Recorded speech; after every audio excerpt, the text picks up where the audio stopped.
Christy Jahua Yenuku, it's my name, and I'll be your anchor on the package.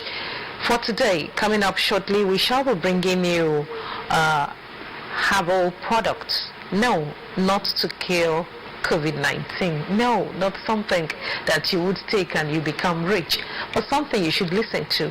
We have someone in the house who's going to educate us on that product.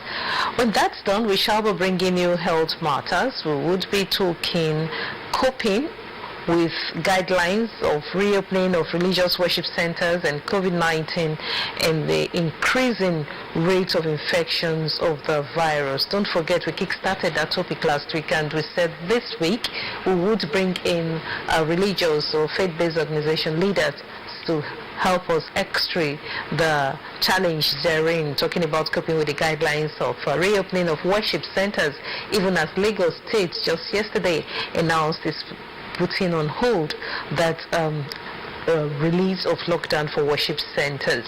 Now, before we go into that, we would bring you, after the herbal package, we would be bringing you dialogue. It's a major interview segment on the midweek edition of Morning Watch on drtv. The issue of rape and sexual violence in Nigeria is one that has been the front burner of discourse for quite a while now. What exactly is happening? I mean, women have taken to the streets, the legislatures have debated, yet there seems to be no end in sight for sexual violence against children and women. We would take a look at that and find out what issues there are that are rising. Of course, Nigeria already joined the League of Nations with sexual register opened. To what extent has that helped in curbing this incessant spate of rape and sexual assaults? We shall be looking at that, and then we'll take quotes and proverbs before we'll be calling it a day at about 9. Once again, good morning and welcome. Honoride Mukoro is the presentation director. Laki Mabradu is behind the cameras, while Kome Aitufe, the engineer on duty. And for our producers for today, we have Lara Rede and Johnson Obasiji. Christy Jahayan Kutzmani again saying, please sit tight and stay with us. I am praying for you people all in this day and night. I'm praying for you. Not only you, but I'm praying for you all. Shortness of breath, persistent pain or pressure in the chest. If you develop emergency warning signs for coronavirus, get medical attention immediately. Call the doctor in advance to allow for proper preparation to attend to you adequately. Stay at home if you begin to feel unwell, even with mild symptoms such as headache and slight runny nose, until you recover. Standard recommendations to prevent infection and spread include regular washing of hands with soap and water, covering mouth and nose when coughing and sneezing, thoroughly cooking meat and eggs, drinking water as frequent as possible. Nose masks aren't necessary except for sick people and those managing them. Avoid close contact with anyone showing symptoms of respiratory illness such as coughing and sneezing. Avoid your face, particularly your mouth, nose, and eyes. Until the virus clears, we can do without the shaking of hands and hugging. Be reminded that the person could have been infected and it will not be visible. Stay healthy.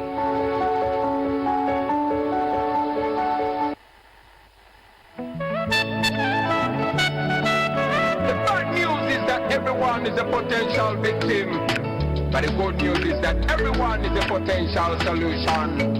Sensitize the masses to sanitize, keep a social distance and quarantine. Stop! The coronavirus is spreading over mankind. Everybody must be alert. It's a global pandemic we can never take for granted.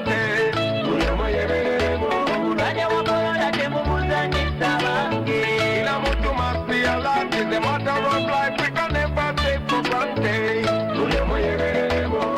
Discipline and personal hygiene, and make sure you regularly wash wash your hands. Keep a distance from everyone. Report anything like a symptom. Serious fever is a symptom. Dry cough is a symptom. Walkway camera is a symptom. Itchy eyes and flu is a symptom.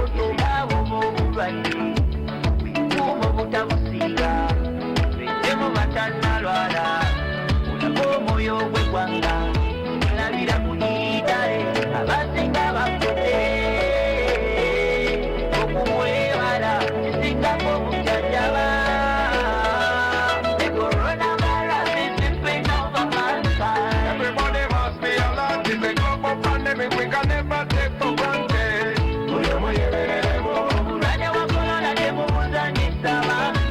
Inamuntu must be allowed. It's a matter of life. We can never take for granted. Coronavirus is sweeping over mankind. Everybody must be allowed.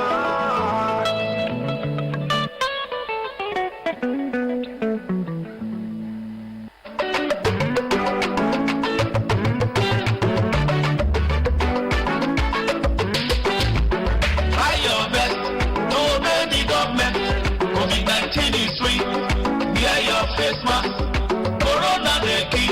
If you die, you don't go.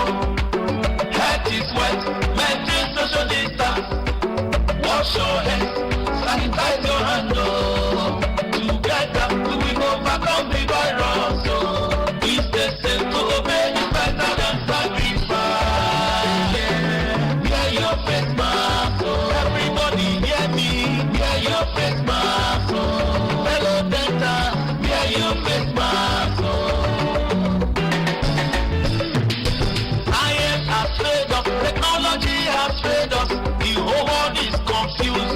People are dying. Oh God have mercy.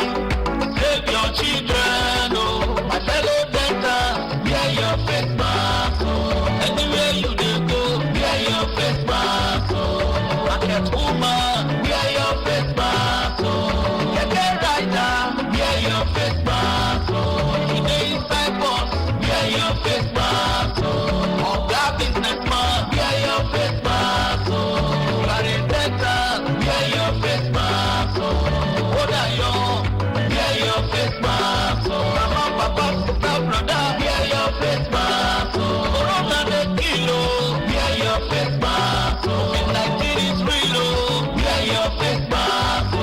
Head is wet, wear your face mask. After rain comes sunshine, wear your face mask. Coronavirus to finish, wear your face mask. This message is brought to you by the Delta Indigenous Gospel Artists led by Evangelist Solo Kings and Bishop Greatman Malago. Morning watch on drtv this Wednesday morning, and we told you we're coming up with a herbal products, and of course when we talk herbs, every single ear tingles. And the first question, is it a cure finally for coronavirus? Well, we would meet the people behind this and find out to what extent this could relate to that. If you remember, Madagascar is the country in Africa that are working with a local herbal product to manage their coronavirus pandemic. And so much has been said as far as the Federal Ministry of Health is concerned. The Institute for Alternative Medicine have called for samples, and so much has been done. But then we have someone here who is still in that line, but not precisely on coronavirus cure. He's here with a product. They are here, the two. We have Samson Ifuvi. He is the chairman, Service Masters Food Limited. Good morning and welcome. Thank you. Joining Mr. Samson Ifuvi, who is an engineer, we have Mr. Emmanuel Etimbasi, an associate with the Service Masters Food Limited. Basi, good morning and welcome. Thank you. Okay, I'd like to start with you, Samson Ifuvi. Tell us precisely what product we have before us. On our breakfast table, is it tea or honey? Thank you. It's always a pleasure to address people at this level. I'm an engineer, everybody knows worldwide, but in course of my work, I stumbled into Noni in 2005 when a friend was badly sick of diabetes in Warri. Another friend recommended this product from Tahiti, the Noni from the US. And then we gave it to the friend. Tahiti. Yeah, this is from Tahiti. This is Tahitian noni. Okay. Okay. Today is kind of beverage because it's not just the juice. There are a few sweeteners added to it to make it one of the most powerful antioxidants on the face of the earth today. And you talked about COVID-19 and all that. I will show you the relations. We don't make any claims for cure, but when the fight against COVID-19 was tough in China, this company, New Age, donated about 2.16 million yen worth of this product to those frontline doctors to boost their immune system. And it is because of that immune boosting system, capacity that we are here. And that's why we think at this point in time, before the lockdowns are released, before our children go back to school, before we start associating again, we need to address that particular aspect of health which the World Health is not paying attention to. No government is even paying attention to it. And that is the food we eat to boost our immune system. Because at the end of the day, all these face masks and whatever they are like rubbish. Social distancing is not common to man. Man is a social human being. We must embrace, we must relate. And it's going to take a whole fight to dissociate people into their individuality. And so the best thing to do is to start from inward.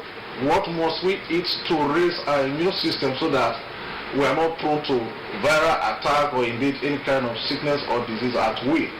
And one of the most potent products you will ever find on the face of the earth is this money. I was just talking the story of how it helped to save our friend in 2005. Our friend was discharged from Agbaru General Hospital to die. His sitting procedure was a big ceremony because his left leg was almost paralyzed.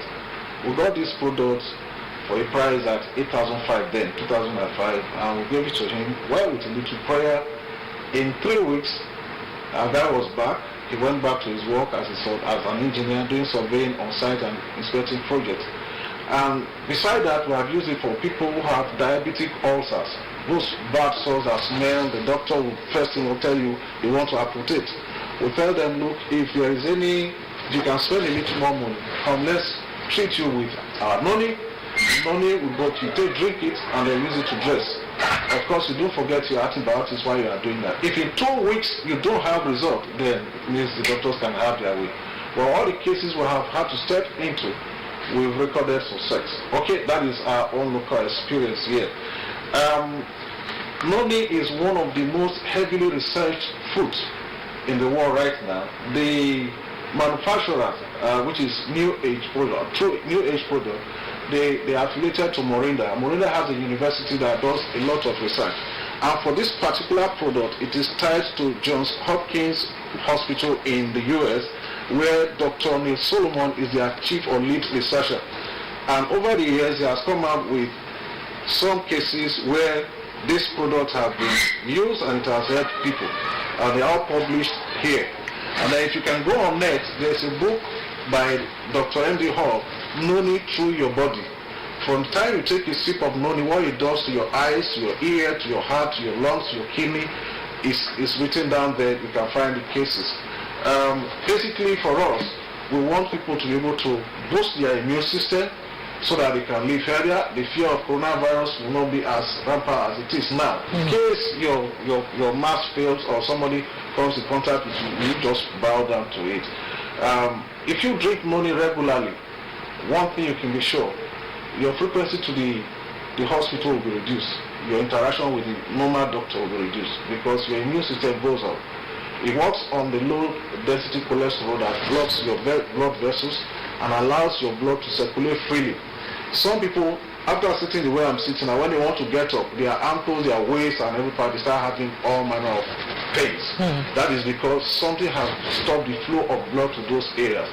When you drink Noni regularly, it flushes your blood vessels so that your blood can circulate to all parts of the body. And finally, because it's an antioxidant, it detoxifies your system. That means your kidney is able to work well. And once your heart, your lungs and your kidney are working optimally, about 80 to 90% of the ailments that people face will be out of your life. This is where I will stop. Now, if you look at the table, you find that this brand is Tahitian known, is properly packaged for export. This is from the US. Now in 2015, when there was a change of government, the Naira exchange rate became very erratic, and so this product was out of the Nigerian market temporarily. We were looking for somebody who has a local substitute, and then we ran into retired Major General Martins Osaho, who is married to somebody from Trinidad and Tobago. And he said when he got there, he saw that the wife's senior sister were even still looking younger than the wife. So he observed that early in the morning there was a fruit they would harvest and squeeze the juice into their glass cup. Sometimes they add milk or something and drink, and that gives them a lot of energy. And he tasted it and found out, oh, this was good, so he brought it to Nigeria. The first few months he sowed the seed, it did not germinate. He gave his orderly, some command to clear the place for millet or for some other thing. But surprisingly, from the boundary of the farm, the tree started growing. So he said, oh, so this thing can actually grow in Nigeria. So he did for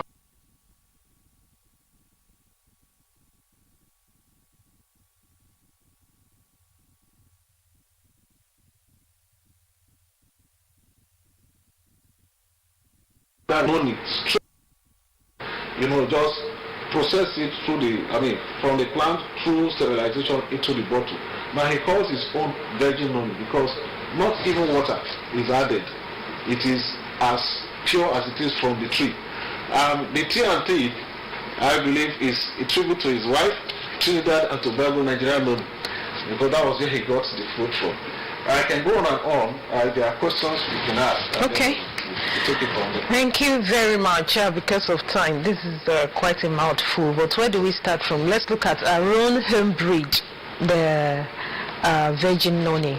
The virgin noni. Let's just have a bottle of the virgin noni. That's the 1 liter bottle. Okay. It's 100% noni, and that's why it's virgin. There is, because the first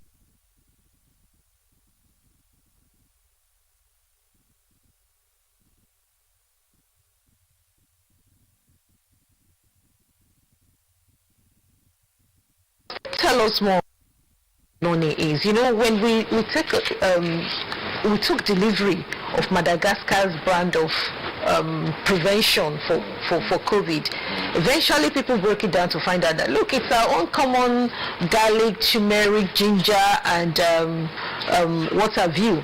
And so why all the way? And we just like having the name dongoyaro, and then some tell you, oh, there is a chloroquine, chlorophyll tree and stuff like that. Don't we have the alternative of these fruits in any of our diets at all? No, there are alternatives, but they won't contain as many phytonutrients as this particular one. The active ingredient here is what we call iridoids. Our organic chemists will break it down. And from my little study, that is what gives plants their resistance to every form of attack and accounts for their longevity. As a matter of fact,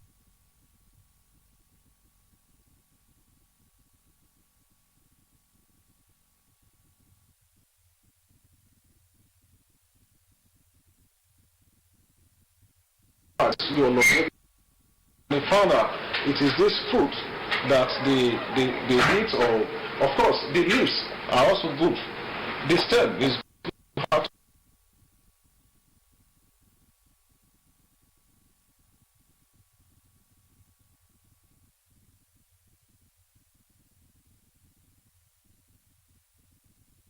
So we don't need 7 years. But special things. You won't allow the products that you made to those last for you. So okay. It has preservative in it as it is. If not, we won't be here.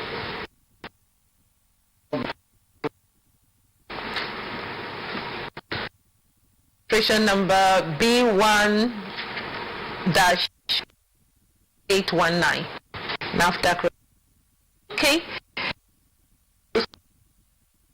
As Major General Martin Shukudi Osahon retired and would not go into something without that NAFDAC number. So somebody like me will not mind profession to come and dabble into some. Yes, I drink noni. invasive. You know, a viewer out there right now, apart from the price, the cost which will come to, and the dosage, there will be this. They said education is a scam, COVID is a scam. Is this not?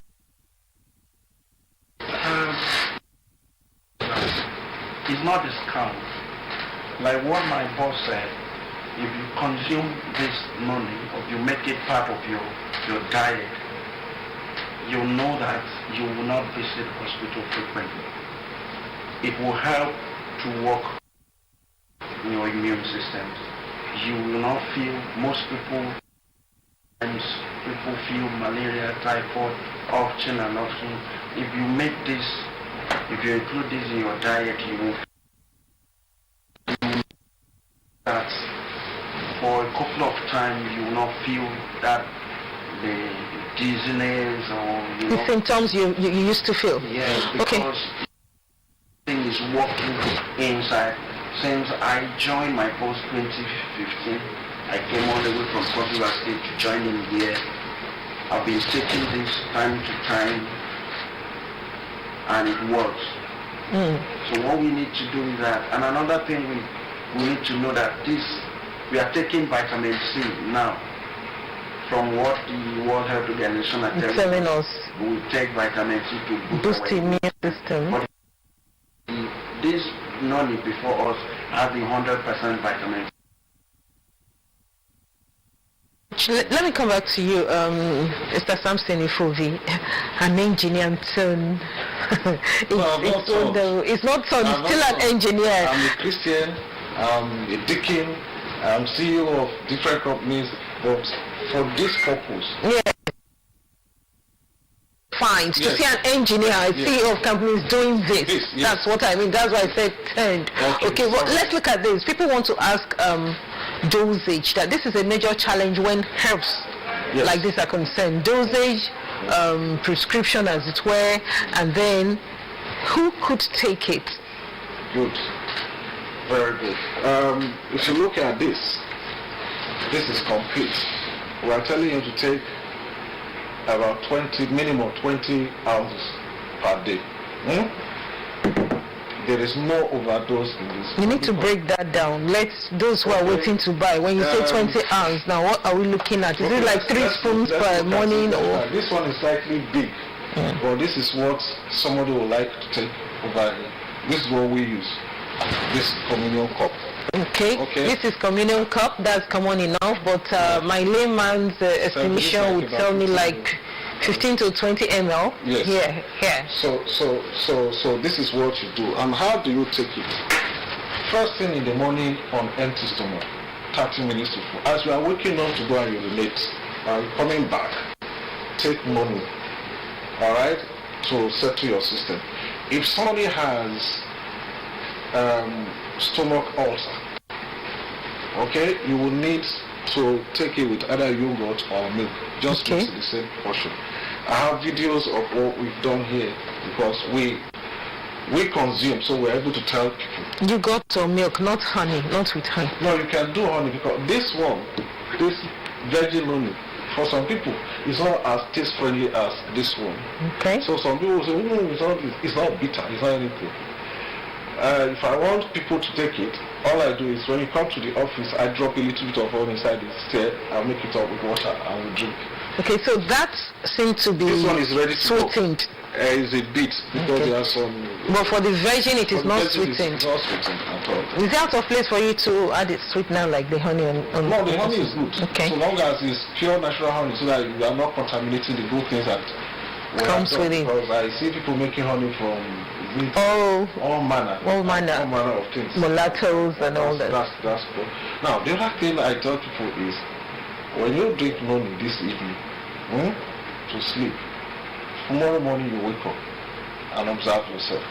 It's a different thing. Those of us who do hard work in the field, take money in the morning, in the evening you come back. You have reserve strength to help Junior to do his own work. Check all the homework and do it. Exactly. That's still the question is not answered. You have enough reserved strength. Yes. Not only do you have sufficient, you have reserve to help Junior for homework. What about Junior? Can Junior take it Junior as well? can take money. Junior can take money. So it's for all. It's a fruit juice. Okay. It's a fruit juice. It's bought from there. So Junior takes the same quantity as Daddy. No, for this virgin money, this is what happened. Some people's system will not be able to take it the way it is. So we say dilute with water. Okay. My wife takes it raw. It doesn't do any harm. Okay. Some other person may not be able to withstand. And then you will stool heavily. Particularly people who have suffered from what do you call it? Malaria and typhoid. If you suffer from malaria and typhoid recently and you take this money raw, the thing I will tell you that something is happening when you go to toilet is the heat of the thing that will go to touch your bum that will drive you. So what's happening? By the time you look, you will see that your inside was actually contaminated or rotten. So that is the thing. So for people who are starting, we say, if you take this cup in the morning, pour into your glass of water, drink, that's okay. Some people use two. Me, I put it in my tea. I put it in my pap. I put anything up, yes, because it's my fruit juice. It's the only thing that will constrain you is the cost. By the time you start taking, because your body can only take as much per time. Okay, the so rest will be wasted. So just before we come to the cost as well, you mentioned kidney, heart, is a antioxidant. Yes. People are wondering, you have talked about ulcer. Who are those? What is the shortcoming? I know you have said it's 100% immune system booster, it detoxifies and all that. At what condition, what health condition would I be in that should make me to be cautious not to take it? Are there certain exemptions? Or on the other hand, the people with fibroid looking towards, if I take it, they say it flushes. Can you just flush your fibroid? No, it's not 100% pure. Like I said, there's research that has been done, and you just need to look at the indices. We can't go through all that. But for the benefit of our viewer who is listening right now, for now, there is no exception because this is fruit juice. Okay, for your health cases, it is healthy. You don't even need to be sick before you start taking, because this is food supplement. Okay. You don't need to be sick. If you start taking it now, it puts far away from you. All right, so we'll hold it right there. So let's look at the price at this point. We have just 2 minutes. For this virgin noni, this is the how many ml? That's 1 liter. 1 liter. How much does the 1 liter go? 1 liter depends on where you are now. There are 2 scenarios. If I'm you here. are a registered distributor for the 1 liter, this one will come to you at 11,000. 11,000. Yes. If you are a registered distributor, for this noni. Yes. What about for the other one? This is for the virgin noni. Yes. And for the other Tahiti. This Tahiti noni, is imported. Okay. This one, if you are a registered distributor, it will come to you at about 17,000 per bottle. 17. Yes. Okay. Now, because I have been into the network business for some time for noni, okay, we've advised them all size is not good enough for our market because our people, our income level is really down. So they should try and make smaller. That is something that is being looked into. It is that we carried over to virgin. There's a smaller bottle than this. Okay. Oh, there's a smaller than this as well. So for this is how much? This one from the factory will give you 6,000. Let's not look at from the factory because immediately you leave this place, there may be quite a number of people wanting to buy. Are they all going to come to the factory? So if I tell you the reason I'm saying is so that people will know exactly where we're coming from. Okay. Now, this is the smaller one. Yes. So this is 11,000 at distributor price level. Yes, this is 6,000. 6,000 distributor price level. This is like 3,000 distributor price level. And when you say distributor price, it means prospective customers need to buy. Yeah, when you need to register first. Yes, you need to register. There is a registration cost before you can get it at that price.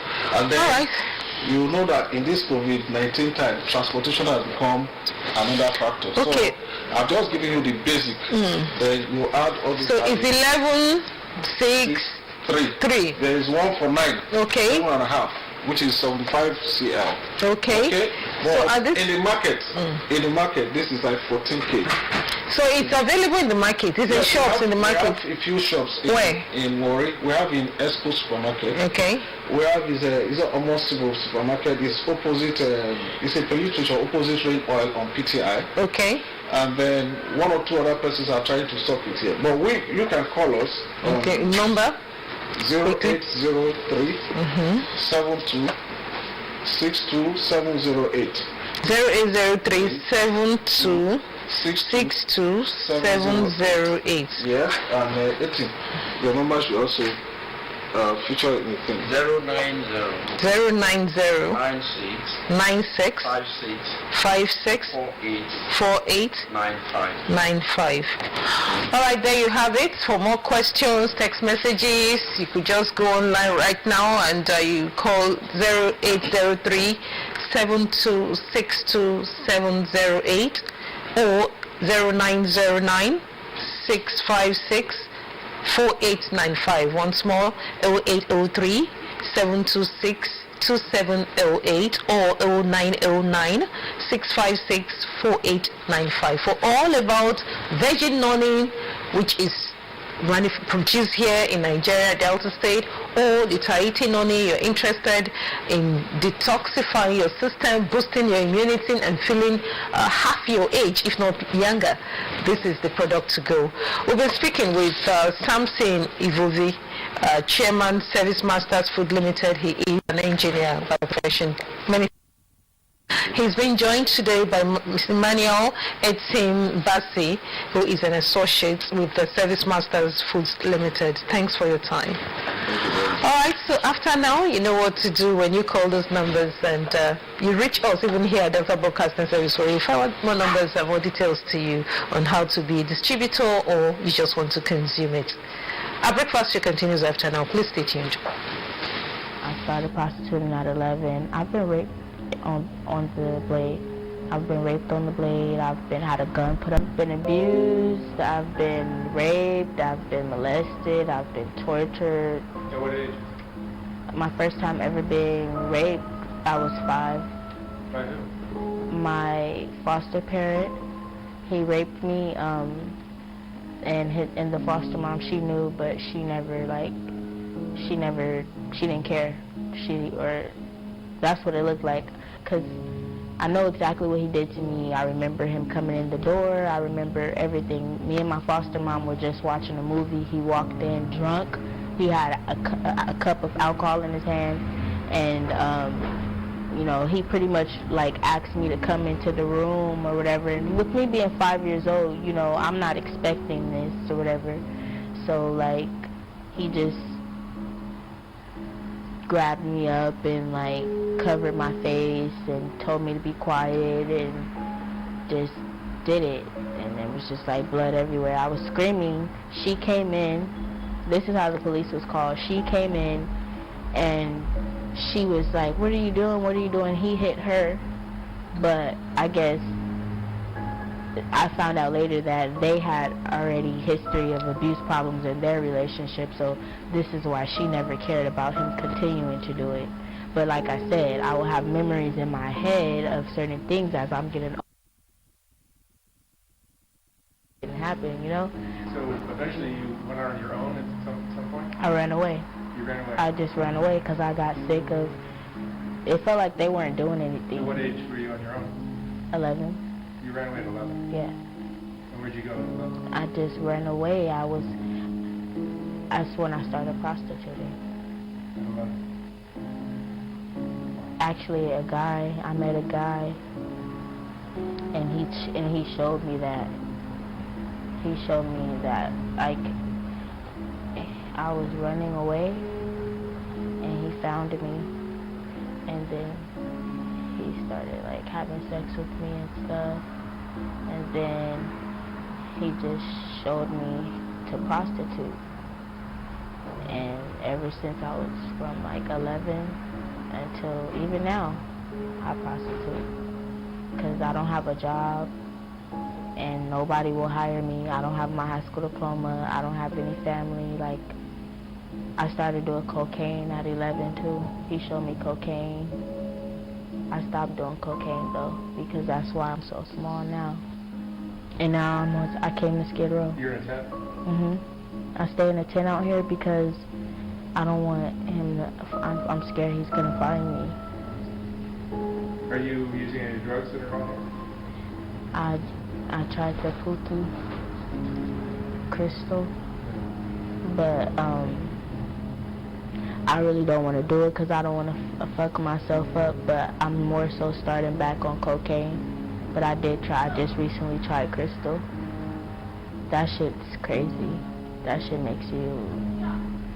I was walking around the street naked. Yeah. By the refresh right there, the police came and got me. I went to jail for that. Walking around naked. And I was high off crystal. I've seen girls walk around naked quite a bit. Do you have any hopes and dreams of doing anything else in life? I want to go to school. I want to learn more. I want to be a lawyer. I want to do cosmetology. But I don't know if I can. I haven't been to school since 11, 10. So you never went to high school? Never been to high school. That's so embarrassing to say. No. I've never been to high school. All I know is the streets. But you're thinking of trying to kill yourself. Why is that? Because you don't see hope, you don't see... What am I here for? No one loves you? Nobody loves me. Nobody cares about me. Nobody, like I told you, nobody checks on me. Nobody does anything for me. I've been selling my vagina since I was 11 years old. And before that, I got raped treacherously, molested treacherously, abused, tortured treacherously. I don't even like to show my body. I hate myself because of everything that I've been through, and I just feel like I'll probably try to kill myself today, especially probably tomorrow, because tomorrow's Christmas and I don't have anybody. I'm not even gonna get to eat any food. I'm gonna bring you Christmas dinner tomorrow. So you have to not kill yourself. Alright? I'm gonna bring you Christmas dinner tomorrow. Can I do that? Yeah. What time? I'll be here 2 o'clock, something like that. 2 p.m.? Yeah, I'm gonna bring you dinner. Okay. Here? Yeah. Or I think I know where you tell me, you show me where your tent is, and Okay. we'll figure out a place to meet. Okay. I'm not gonna let you kill yourself. Okay. Not on my watch. not a day after you and I met. Alright? I'll try. I'll give you a reason to not kill yourself, right? I'm gonna bring you a nice Christmas dinner tomorrow. I want some And a food present. too. Okay. You got a present. You promise? I'm a man of my word. You ask anybody out here. Okay. I'm a good guy. Okay. I'm not up to no good. When I tell you I'm gonna be here, it's gonna rain tomorrow, I'm gonna be here. Okay. Alright?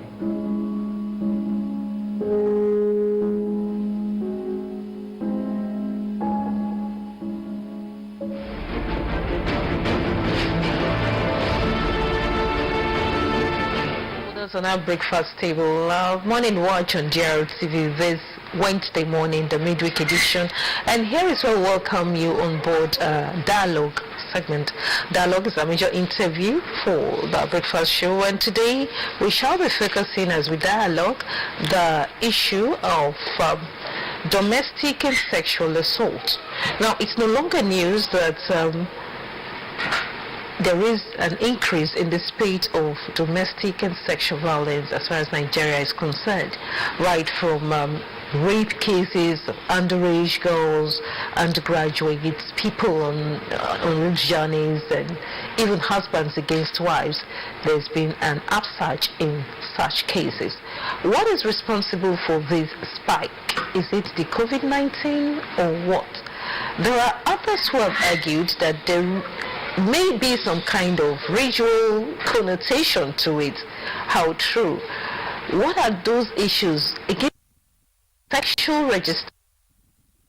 What are some other issues that we are yet to treat as symptoms or causes as against the symptoms?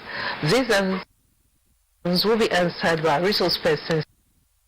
And join me to make welcome Dr. Lawrence, an associate professor and head Department of Chemical and Petroleum Engineering, Delta State University. Prof, and welcome. Joining him, not the least, we have Dr. Oroye Okpodozino. She is the post-primary educational. Morning. Thank you. I'd like to start with Dr. Otu. When we talk domestic or sexual assault, how would you define it? Okay, thank you. I think in my own way of defining it, I see domestic violence as any of aggression by members of an enclosed maybe family with the aim of trying to bring such persons under control in such a way that it's either physical, it can be economic, it can be emotional, it can be sexual, it can be psychological in any way. So that's just we got expanded definition from different school of thought. All right. That would do for our discuss this morning.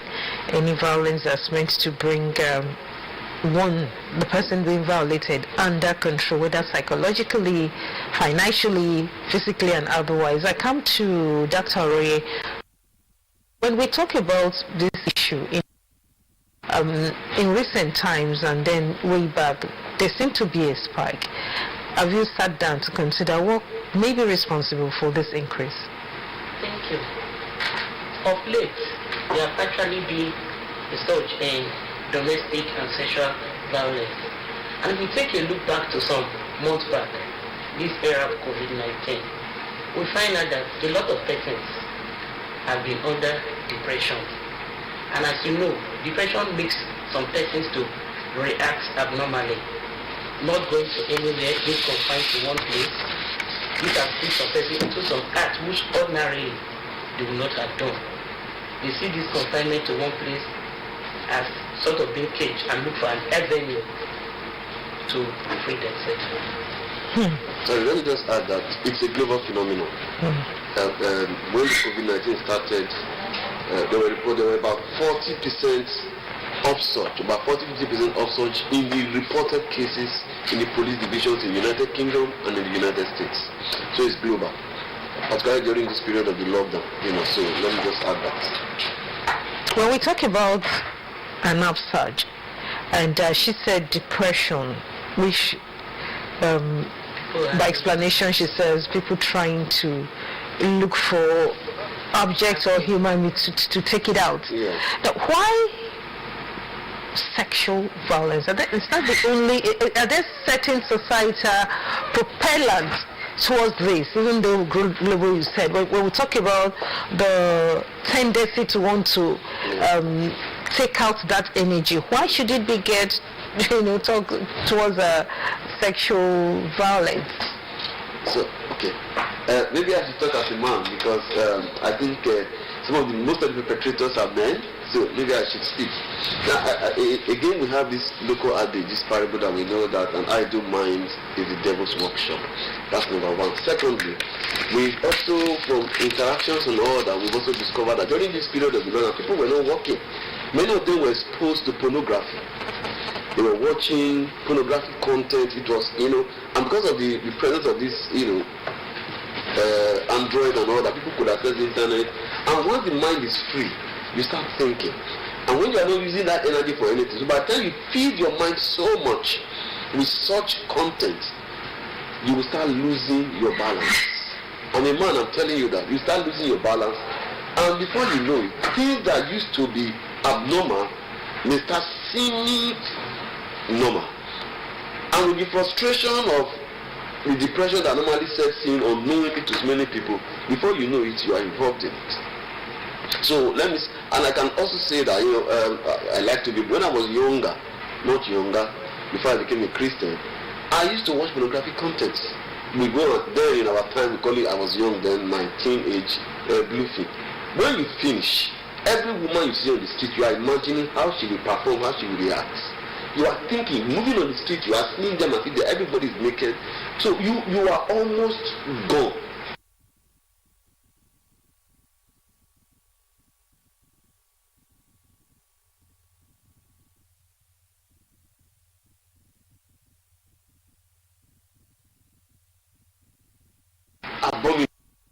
No longer be at that time.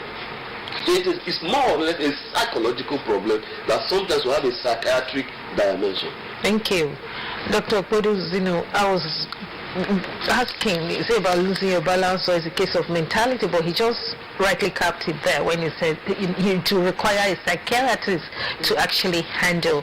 Now, when we talk about those factors that predisposes, because the COVID-19 is novel, it just came on board. And then when we talk about not going out, even those who have been going out, they really didn't go out to bring in sufficiency to take care of. I mean, man's want, they say, is insatiable. So why is it that this is different? Okay, it's not actually, in answering to your question, the COVID-19 that brought the issue of sexual violence. It has always been there. Yeah, from and he also said something about washing your face. You see, your upbringing have a lot to do with the way you react or you behave in certain situations. The kind of home you are from, your kind of religious background, the kind of friends, the kind of peers you mingle with. A good home, they instill discipline and values into you. And even if your parents are not there, it's like they are like a figurehead watching over you. You will tell yourself when you want to do the wrong thing that if my daddy was here, my mommy was here, will I do this? Then if you are also from a good background, religious background, they instill such things in you that there are values which you as a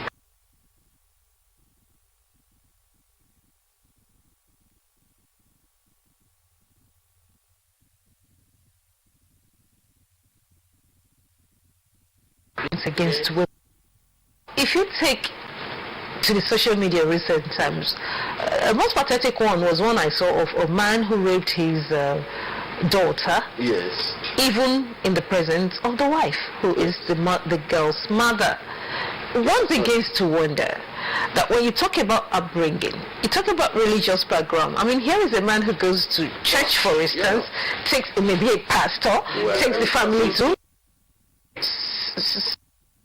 About going to church is different from knowing God, but then in live in that will only be interpreted to mean, oh, he has a knowledge of what the norm is, what the right thing to do is, and you see this person indulging in this. So there seems to be a discussion about all of this upbringing and religious thing. See, let me tell you, I think we need to come to a point where we need to admit to one major problem. That the level of psychiatric problem or psychological disorders within the system in this country is very high. It's grossly underreported. The average Nigerian does not believe that he's depressed. Because when you talk about depression and they say you need to see a psychiatrist, say, are they crazy? Are they madman? You tell somebody, let's go to psychiatrist, say, no, now for only crazy people will not they go there. But he doesn't know that he's already on a path to Christmas, to becoming a Christmas on the street. Because for him, the Christmas is the one who is on the street without clothes. There are many Christian people who are living inside their father, mother. Now imagine what a mother who became pregnant for a child, carried that child, and then you said, you will open your eyes, your husband is defining your daughter. There was another one that said that the 2-year-old daughter was Ashawo. Somebody knows the 2-year-old daughter. The woman was saying it was the daughter that was at fault, 2 years old. That woman needs to be in chains in a psychiatric hospital. She needs to be in chains. Maybe if she's a Christian or maybe she's a Muslim. Because then they do deliver to whatever that woman. Okay, so let's look at this. Mad individual in Nigeria, because when you say depression, they will tell you need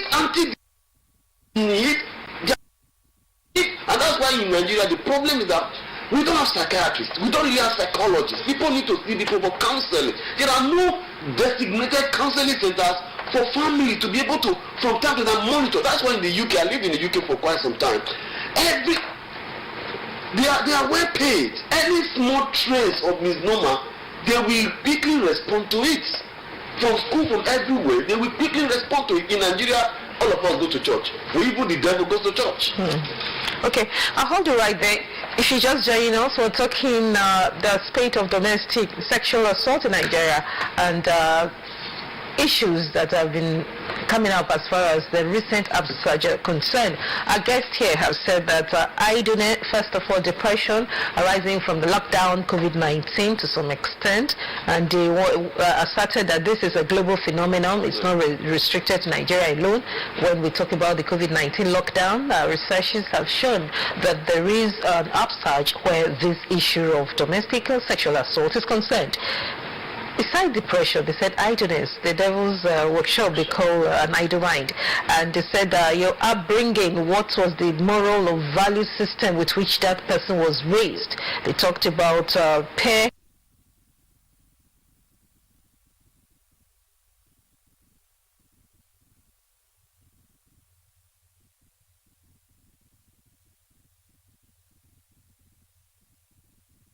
does not say psychiatrists. They believe it's for the mad person who's naked and roaming the street. They seem to feign ignorance or perhaps a level of just rejection of that state. So I come to you, Dr. Okudos, let's pick it up from there. When we talk about denial as a mechanism for, based on that reportage of psychological disorder. When we talk about not having no psychiatrists, it will seem not saying it as it is, because from reports we have here, now and then, who actually, there is a unit or a so-called in the take Warri Central Hospital, for instance.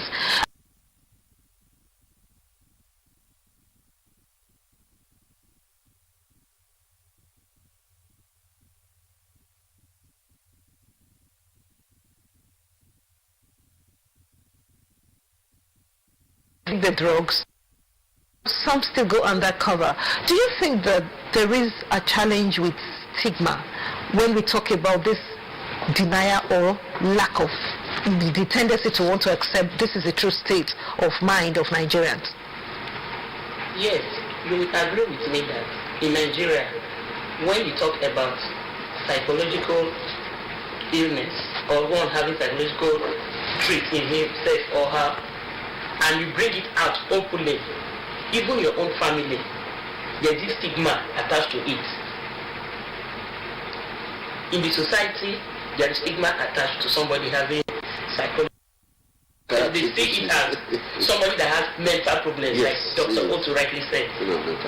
I'm sure that even in our own immediate family, and if one has, you get the report that one of your family members, God forbid, is at the central hospital, but I'm seeing a doctor for psychological treatment.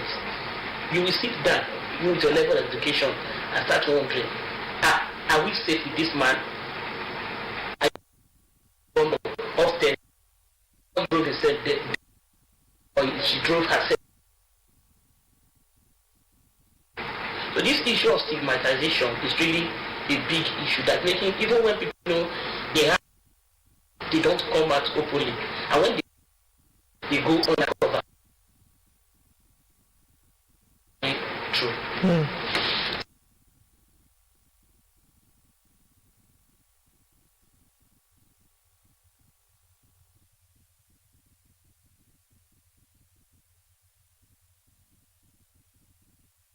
So, meant Nigeria, not just the police officers, because at that time we had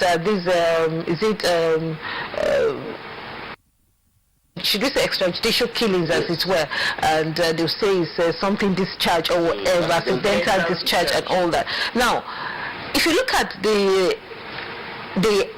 attitude on the one hand, and then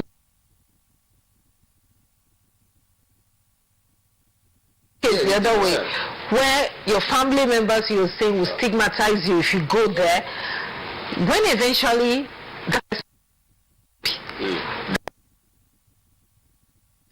and the one to that man, you know, so needs to put on ground by way of policies or perhaps by way of mechanism towards driving or encourage to come up to speak up.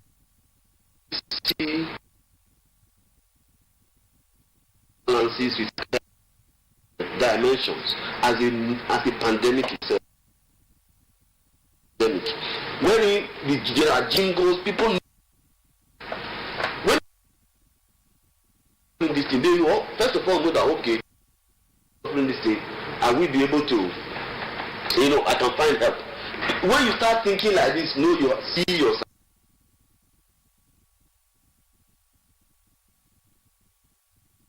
That enlightenment, so that people will know, you know, that this even poverty itself can institution and psychiatric issues on a man.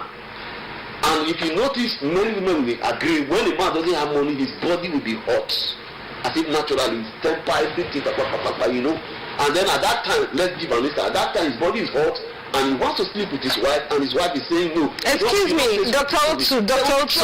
Otu, excuse me. When the man does not have money, his body will be hot. And I'm telling you, this is not. It increases his level of sexuality. Or to you, I'm a man. Let me explain to you. When his man is getting what he feels capable, a way to release. So trying to release the tension is to sleep with his wife. At least that will tell him he's still in charge of one person, even though he's. That stage, the man is mad already. He's already, something is already going somewhere. But then that's why the wife is dead. The wife was not there to. Okay, let's define madness. So it won't look like we're using. Madness on the general term. Madness is when somebody feels that he controls himself. But when it gets to that issue of man and wife, and then the man is now trying to make the woman is saying, you be man, your maid, go to your maid and what, and then the man, you are increasing the problem. The man's head starts, you know, spinning, and then he starts looking at you as somebody who actually wants to kill him. Okay, I'll hold you right there. And then you become an enemy at that instant, and before you know it, from some of the things the woman would have said naturally that will not have been a problem will become a problem because depression is already setting in. He's not beginning to see himself less than what he is. That's a psychological problem. Okay. And before you know it, violence will start to come in. There's a couple. Therefore, they had to package them to Port Harcourt.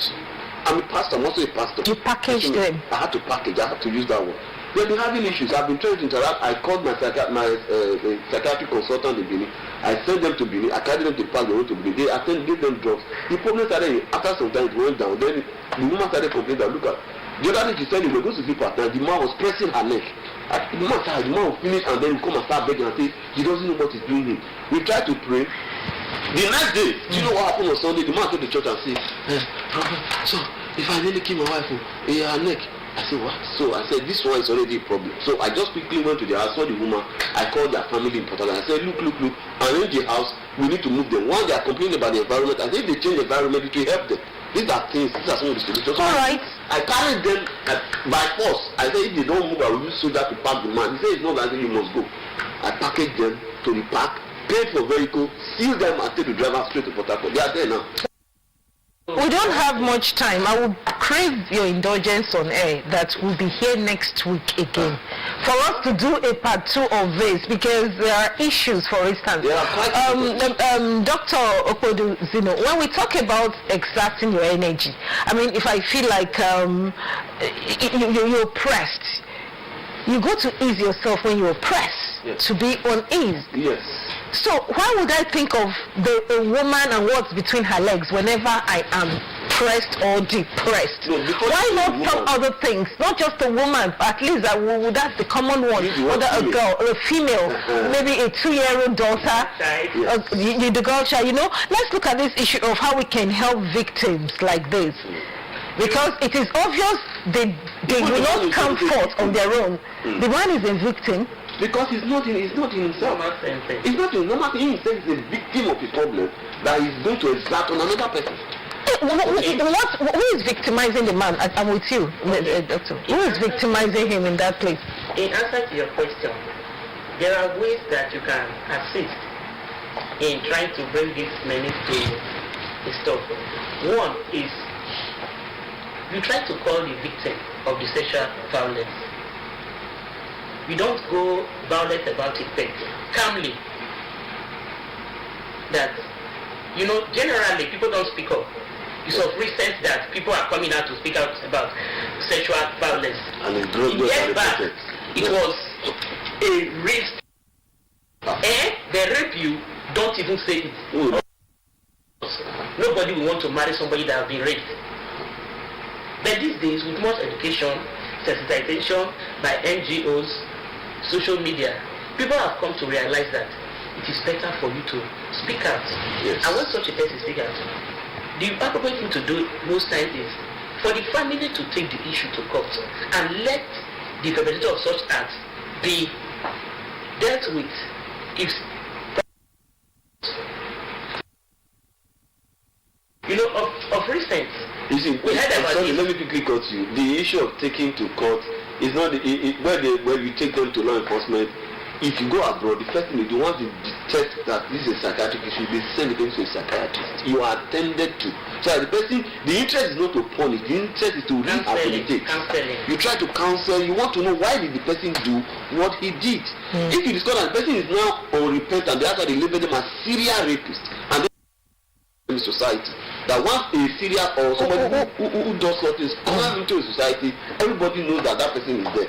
So they watch out. Now, when we talk about serial, that would be going the extreme, you know, for such persons. We would have to know what propel such mind, apart from this depression you talk about, apart from job losses and all that. We have had this hashtag justice for Uwa.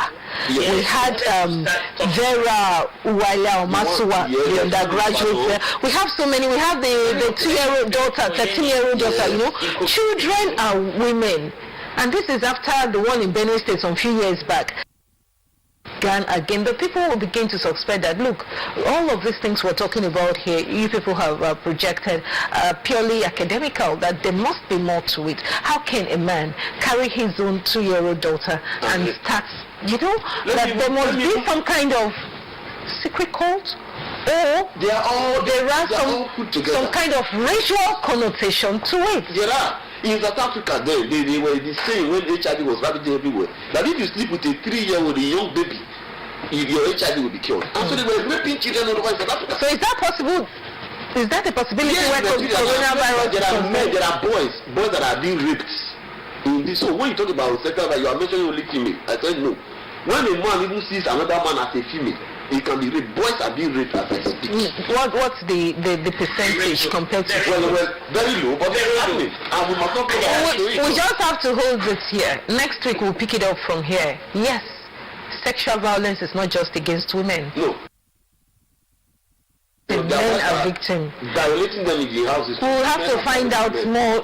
Dr. also seems to have a lot of scenario, you know, to give us what exactly is happening. It is not just about women. We just must hold it at this point for today due to time constraint. Hopefully next week when we pick it up, we shall be looking at how to further this discussion by way of remedy for these cases. And we're talking about cases that are not ready, that have self-denial in the first place. They're not ready to tell you, yes, I did it, or yes, I am depressed.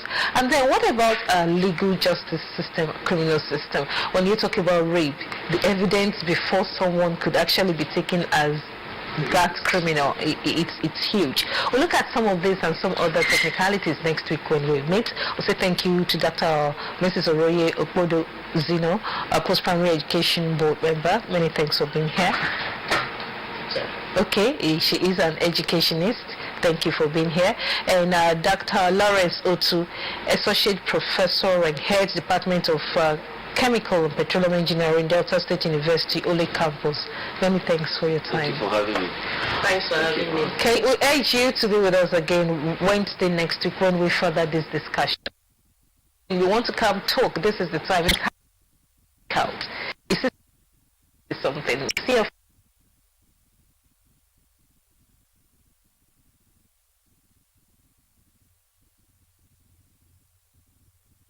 Challenging of lockdown as far as faith-based organizations are concerned. Stay tuned. I started prostituting at 11. I've been raped on the blade. I've been raped on the blade. I've had a gun put up to my head on the blade. He tried to kill. He used to abuse me if I didn't want to go.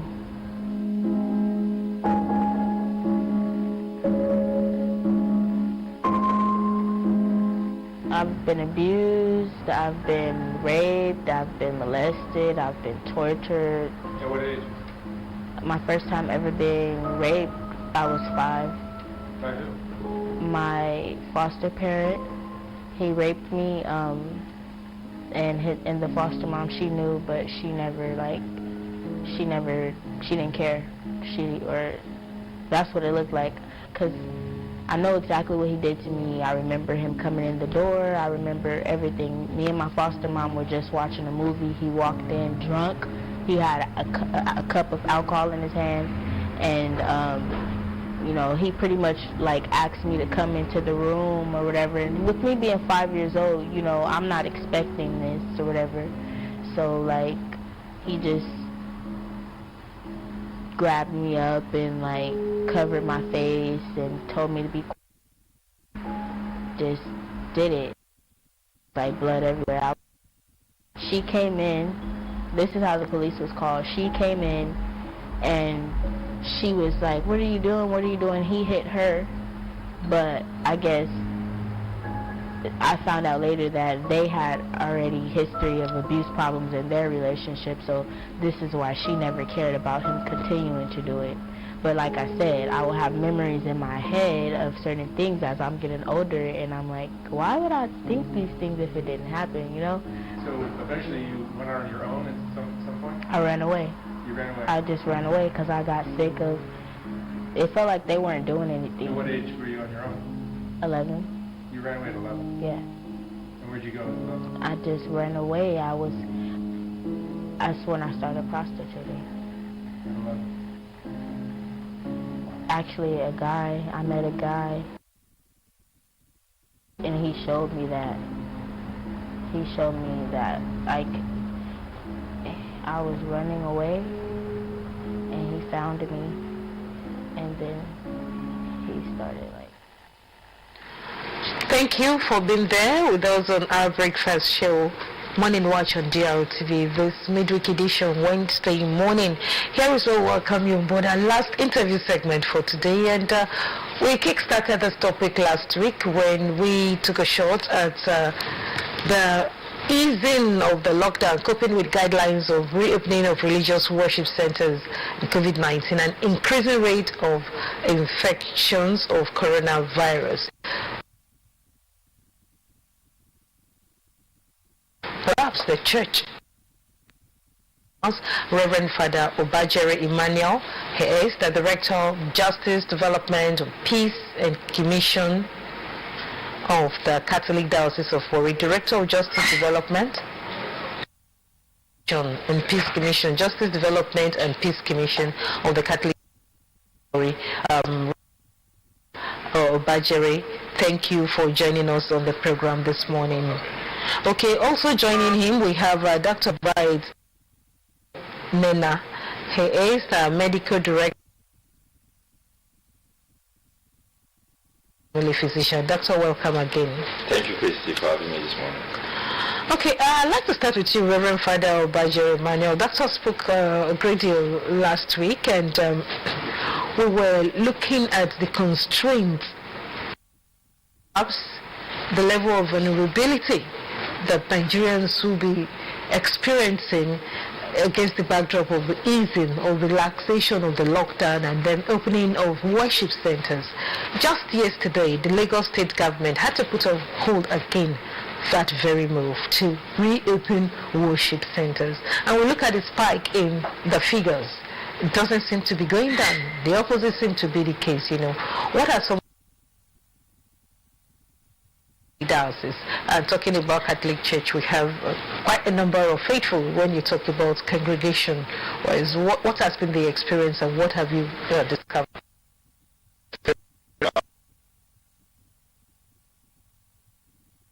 Walking to the Delta state government, with many other state governments in Nigeria, have been working very seriously behind it.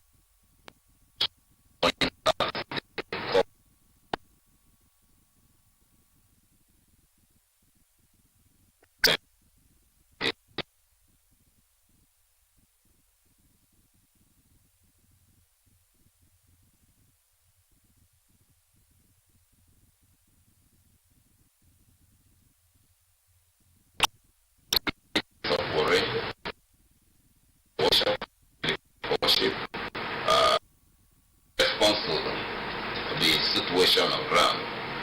And at the appropriate time, when government ease up the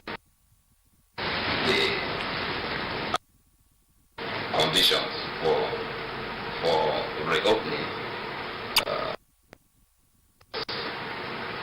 if possible, to go to open places of worship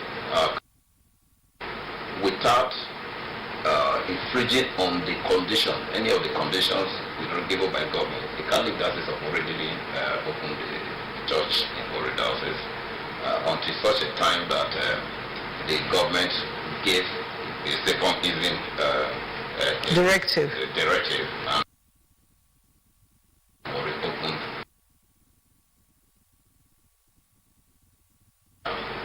So what has been the experience for looking at, if you take the Catholic Church, you in regular practice by conducting mass,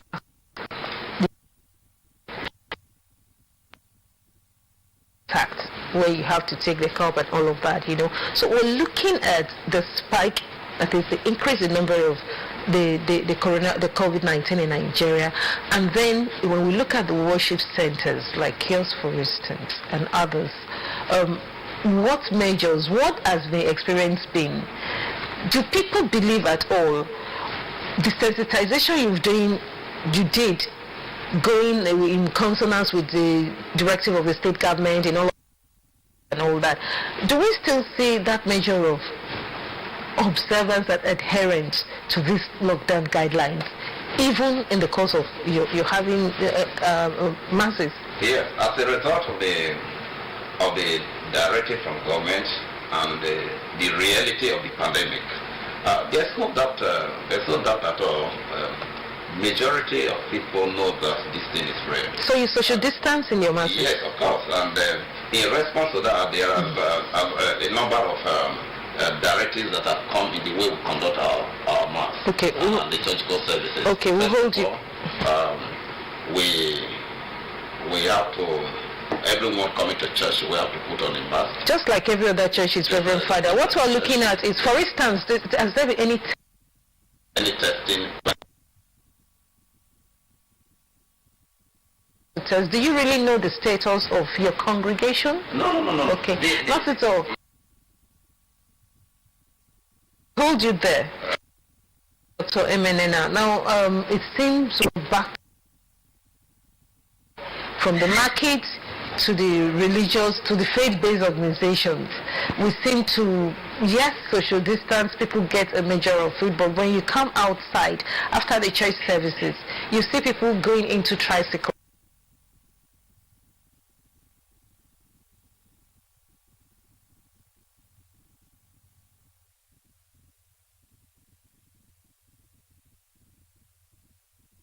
That's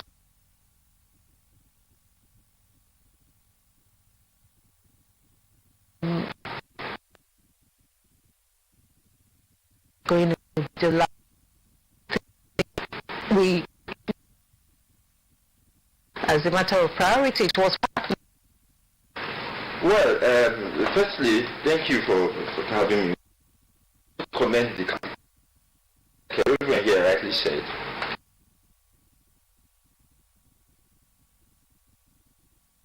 Reacted. All right. So, unfortunately, when the like he said now, the state Italian was doing not doable. I do not see I don't see a tangible difference between what the guidelines were we had the first time and now, and how they can be achieved. It's important, like I've always mentioned, is it does appear like we do not have a strategy, or our response to what is happening to the pandemic, either or at the level, even at the federal government, is probably not strategic. We cannot see this. We can't see this is what. Could you be more specific? We as a people, or not, we not have a strategy. from a scientific point of view,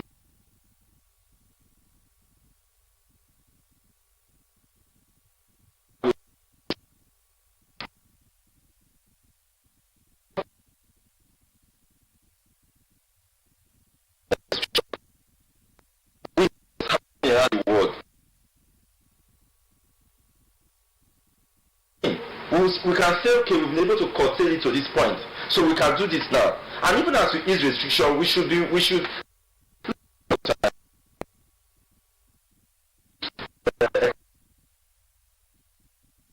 said, and they become rich tomorrow.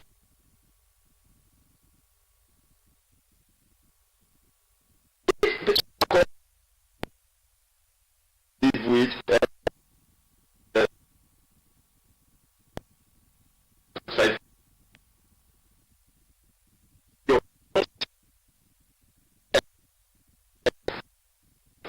people are dying. When the gates were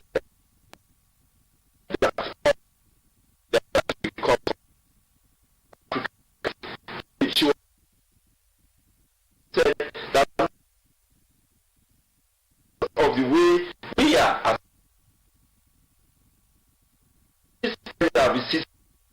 offering a faith. How much more others have no system? Alright? And yesterday, only yesterday, General Hospital to be precise, and because of what he saw there, he said that look, we laughed at what this woman was saying, but it looks like we are going there. Because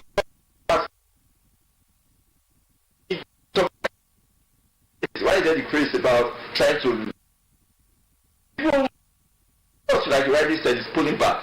China still started. Beijing was not even on the lockdown. Now they are on the lockdown. Because so we can't guarantee.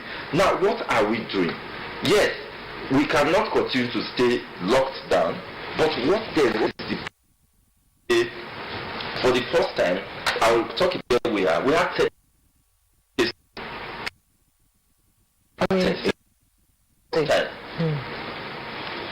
And I have always maintained that we are picking far less that is available because we are testing a lot less.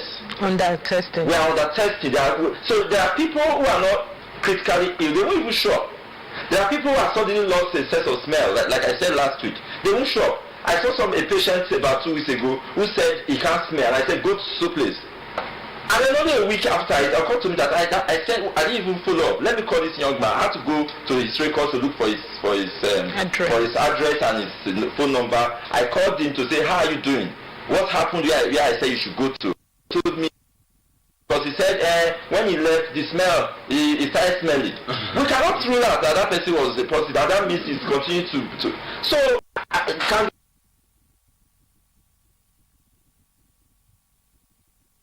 That the way I'm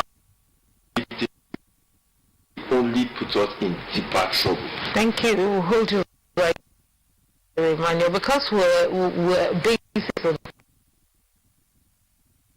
the resource persons who had said, well, with fumigation at the markets, with social distancing measure, things could be managed. But from the figures we're saying, there doesn't seem to be adequate management. He has said that he doesn't see any mechanism deliberate that will help reduce these numbers. You know, when we talk about the faith-based organization, this is one place where Nigerians seem to be, should we say, some have used the phrase over-religious. The fact that, look, if the testing centers is not testing, if COVID-19 takes the whole of the world, just let the worship centers be open, they have no problem. You know, do you think attitude has a challenge here? Because what we clearly see, even from the US on to Italy, you know, we see that the under-testing thing started even from there. They gradually rose above board. Okay, they had their challenges as well, but then there was deliberate attempt made, efforts put together to ensure that reduced. Here, where we don't seem to have that system, we don't seem to see the possibility of more people getting tested, for instance, and then the adherence to the health protocols being taken strictly. You know, what would you say that religious leaders need to do? What should be their contribution beyond talk? Okay, let me come this way. You know, as with every other serious matters in our country, at one point or the other, politics always creeps in. Just like when Boko Haram started.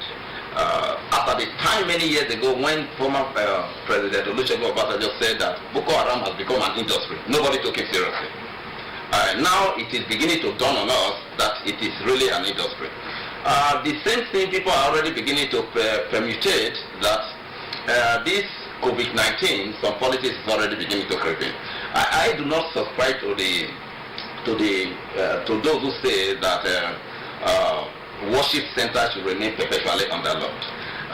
The focus should be what Dr. has said. Our response so far to this pandemic has not been strategic.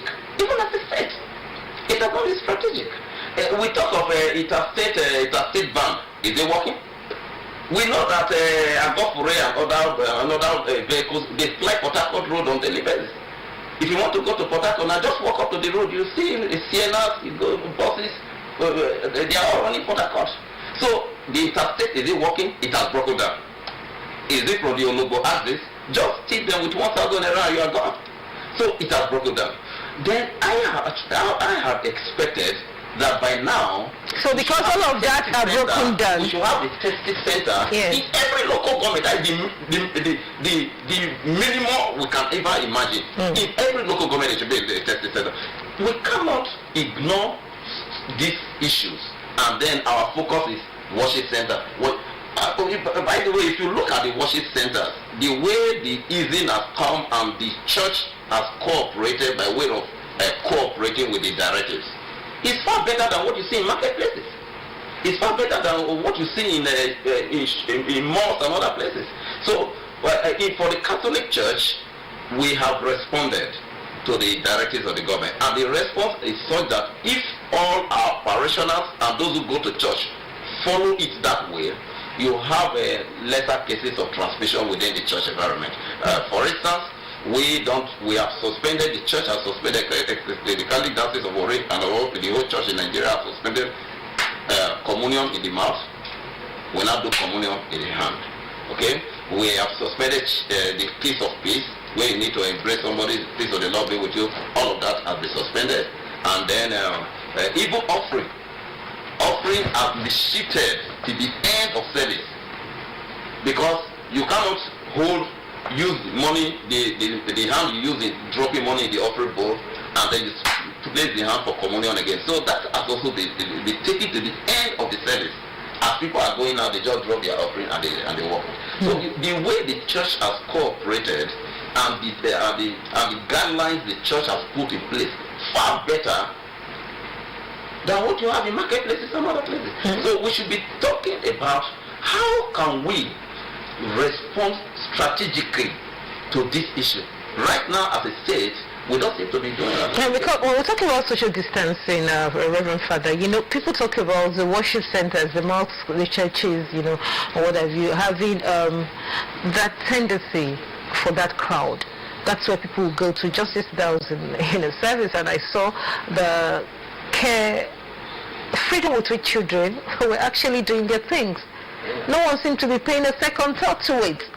Are you going to take time out to say, okay, let's go to the children's department, let's take this child not to this or that and all that? That's a different ballgame. Anyway, now when we look at this, there are critics who have said that, look, both the markets, but most especially, apart from the schools, the churches, the mosques, they will be a breeding ground if things are not, because of now we know already in the open market, open quote and unquote, the streets, the interstate journeys and all that, people are doing their things with careless abandon, and so we should not deliberately open worship centers, but that the offering that the churches, the mosques, that they were pressured, they put some kind of pressure on government to ensure they're opened just because they want to collect offerings and stuff like that. There are critics who have said that.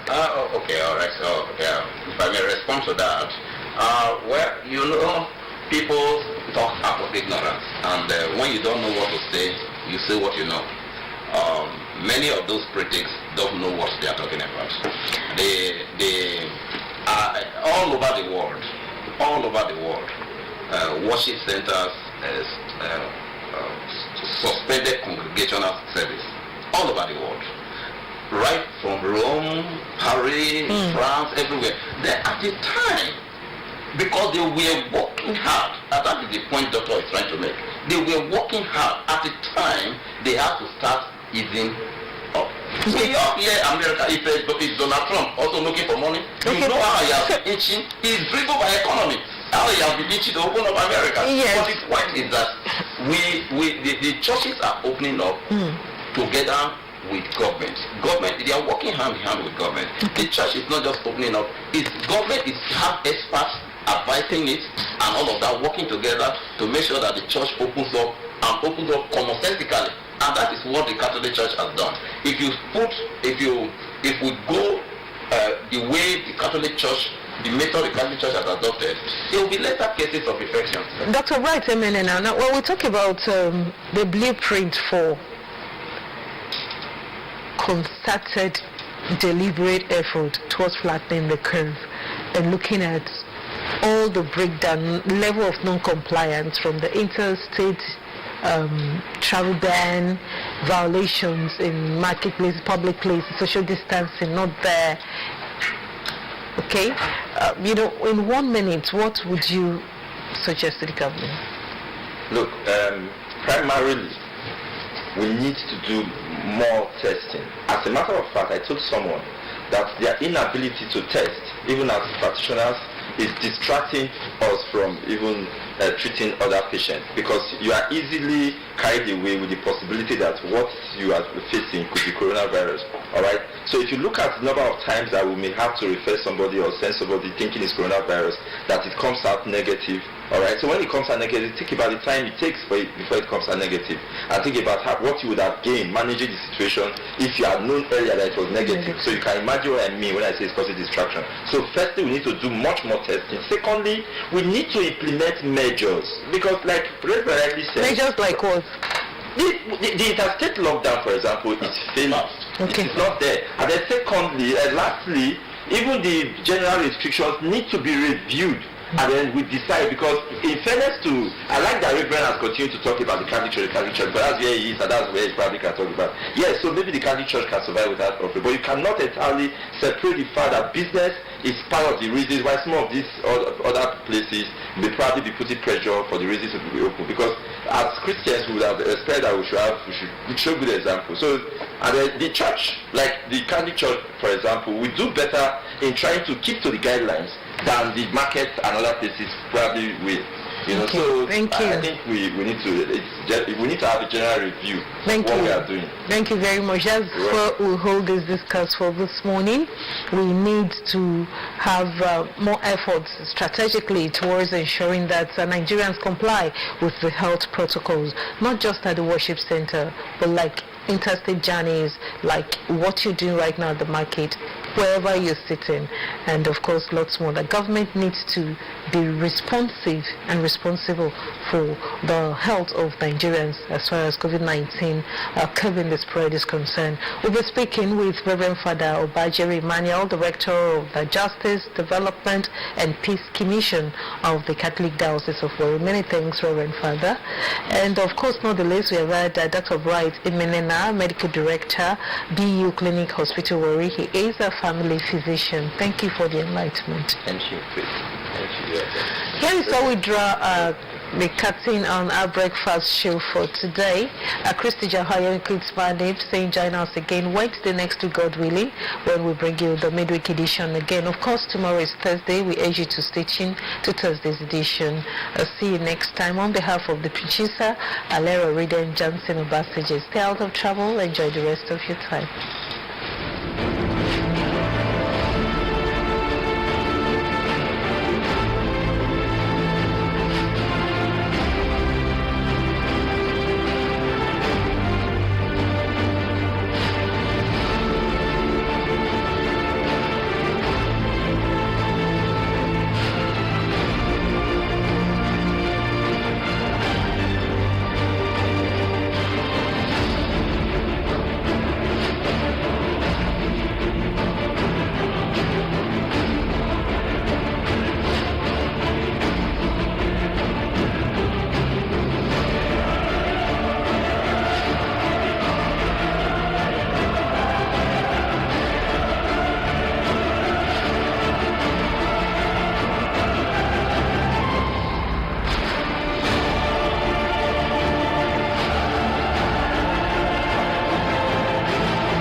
day, students. You are welcome to our class today. My name is Mrs. Esonye Dorothy, your basic science teacher. Today we are going to be talking about production of wood under basic science and technology. Production of wood. Every material that the engineer uses, we refer to them as raw materials. For these materials to be suitable for the purpose it is meant for, it has to go through some processes. Now, wood is obtained from trees which we see growing around us. As you can see in that picture, trees have their trunk and their branches. And this large part of the trunk and the branches is what is used for wood, both for domestic purposes and for industrial purposes. But for them to be suitable for use, it has to go through stages. And these stages, the wood we have to go through, is known as a processing of wood. A piece of wood is referred to as timber, like you see in that picture. Timber is obtained from the trunk and large branches of a tree. These trees are not just young, they must have grown for several years. And you can see them, especially when you travel along the rainforest belt in Nigeria. In the Niger Delta area, you see a lot of large trees. It is these trees that are cut down, and the part that is cut down is known as a timber. Examples of trees that we can get timber from includes mahogany, teak, oak, acacia, obeche, obra, afara, agba, and the rest. You may have your local names for them, so ask your parents what they call trees in your language. Now let's look at the stages that the tree will have to go through. First, felling of the trees. 2, conversion of the wood. 3, seasoning of the wood. 4, preservation of the wood. These are the 4 stages that the wood must go through before it is used. Now, cutting down of a tree is referred to as a felling. In English language, it may be seen as wrong English, but in our own technical language, cutting down of a tree is known as felling of a tree. Before a tree is felled and used for timber, some factors are put into consideration. What are these factors? 1, the age of the tree, the season of the year, and the method of felling. The age of the tree. When a tree is premature, it has a lot of sap content. So the water content makes it unsuitable for use. Also, if the tree is over mature, there may be a lot of defects that will also make the wood unusable. So it is necessary for the person going to process wood to have a correct timing of the wood age. Now, how do you know the age of wood? Though it is above your level, but know that there's something that they call carbon dating.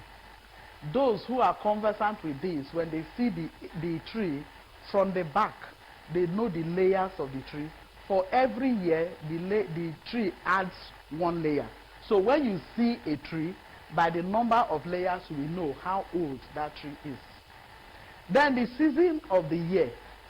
Dry season normally is a suitable time to fell trees because 1, the tree must have shedded a lot of water, and then the floor of the forest is also strong enough for the transportation.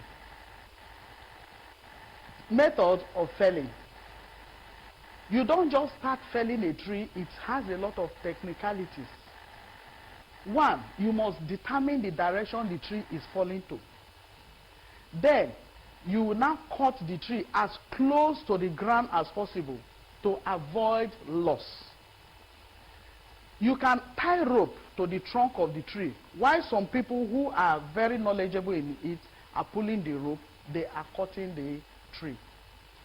Then the tree can be cut down using manual method of axe and cutlass, or you can use chainsaw to cut it down so you can produce your log. After you have cut down the tree, then it goes through conversion. Conversion of timber is the process of splitting the log of wood to marketable size. This method is known as a conversion of wood. You can see the log split into smaller sizes. These smaller sizes can also be further worked upon to get whatever size of wood that you need.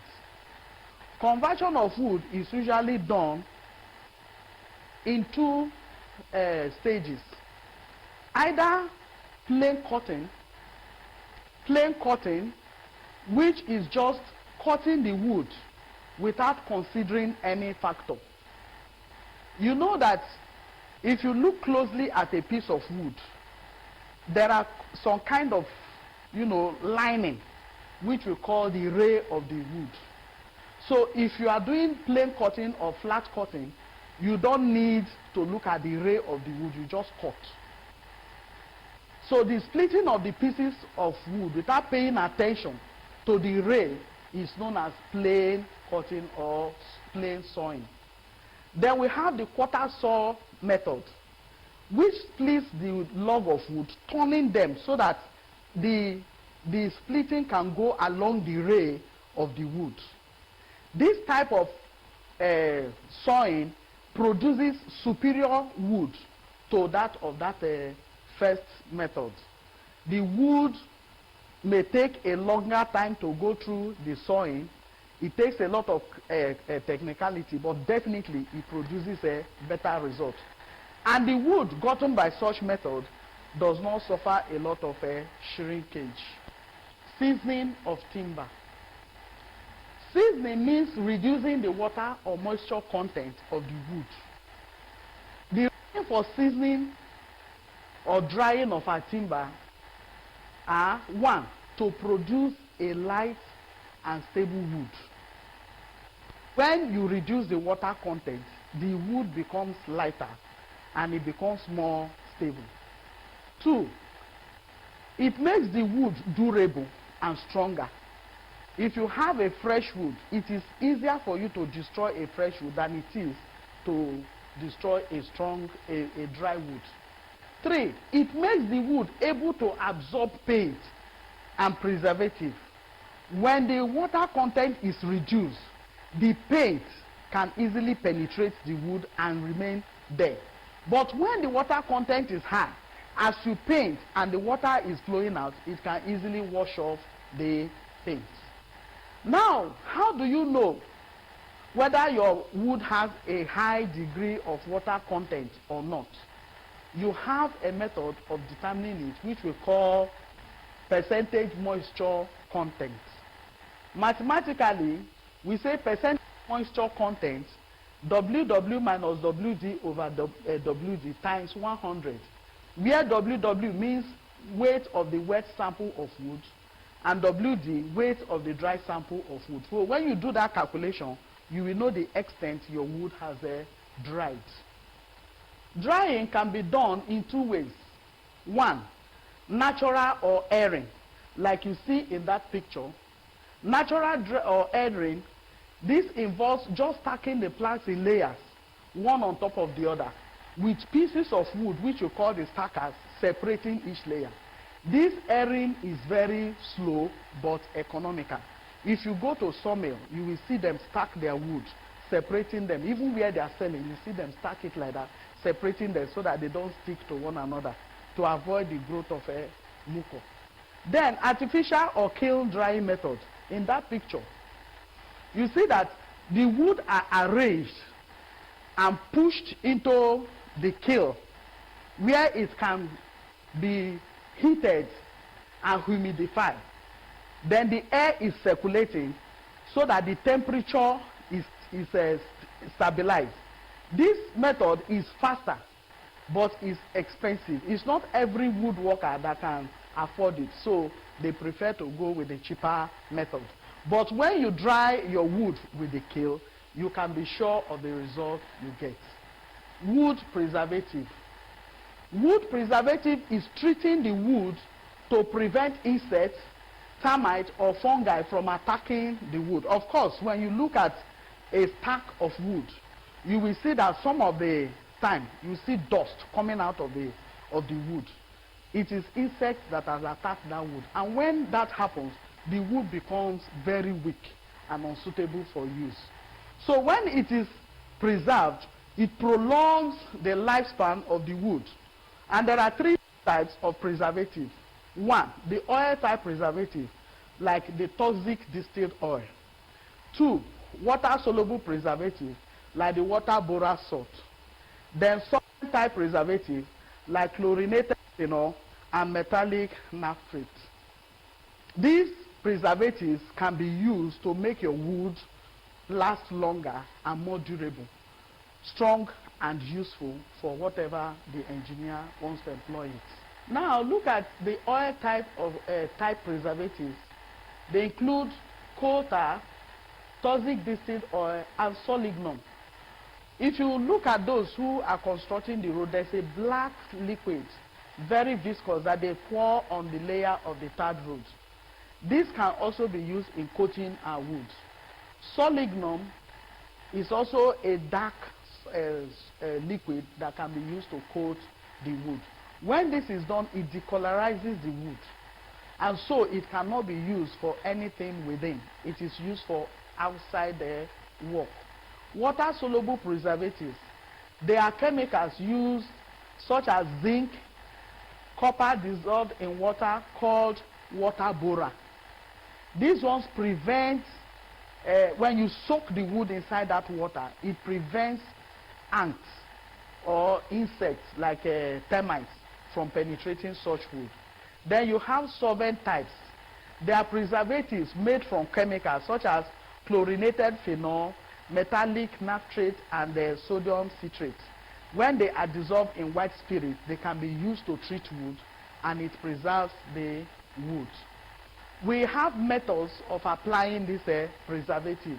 You can use your brush, or you spray it, or you do coal dipping, in which you have a very large container with this preservative. Then you dip the wood inside, allow the wood to absorb the liquid, allow it to absorb it for some time, then you dry it. Or you have the hot dipping, in which you use steam. The preservative is brought in form of steam, and with that hot steam you treat the wood.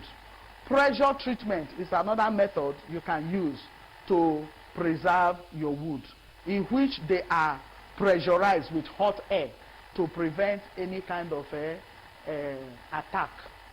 Why do we need to preserve our wood? Importance of wood preservation. One, protection of the wood from hazards. What are the hazards that the wood can face? Wear and tear. If the wood is used in parts where, especially in vehicular parts, you see that they go through a lot of wear and tear. So they need to be preserved so that their lifespan can be elongated. It can also be preserved against fire when it is fireproof. There's a treatment that makes the wood fireproof. It will reduce the rate at which the wood ignites fire. Then, attack from borers. If you look at that diagram, you will see a lot of worms that are bored into the wood, living and reproducing inside the wood. By the time such wood is used for any equipment, you see that it will easily cave in because they have already been. Now, defects of timber. What do we mean by defects? Whatever makes a particular item not to be suitable for what it's supposed to be used for, or to reduce its quality and market value, is known as a defect. For wood, we have both the natural and the artificial defect. We shall be looking at them one after the other. The natural defects include heart shack. In this first diagram, there are visible splits from the center of the ring to the outer ray of the wood. This line, of course, has destroyed this wood. It has reduced its market value, because as you are cutting it into planks, when you get to that point, it will definitely break. Then you have the star shake. That is the third one there.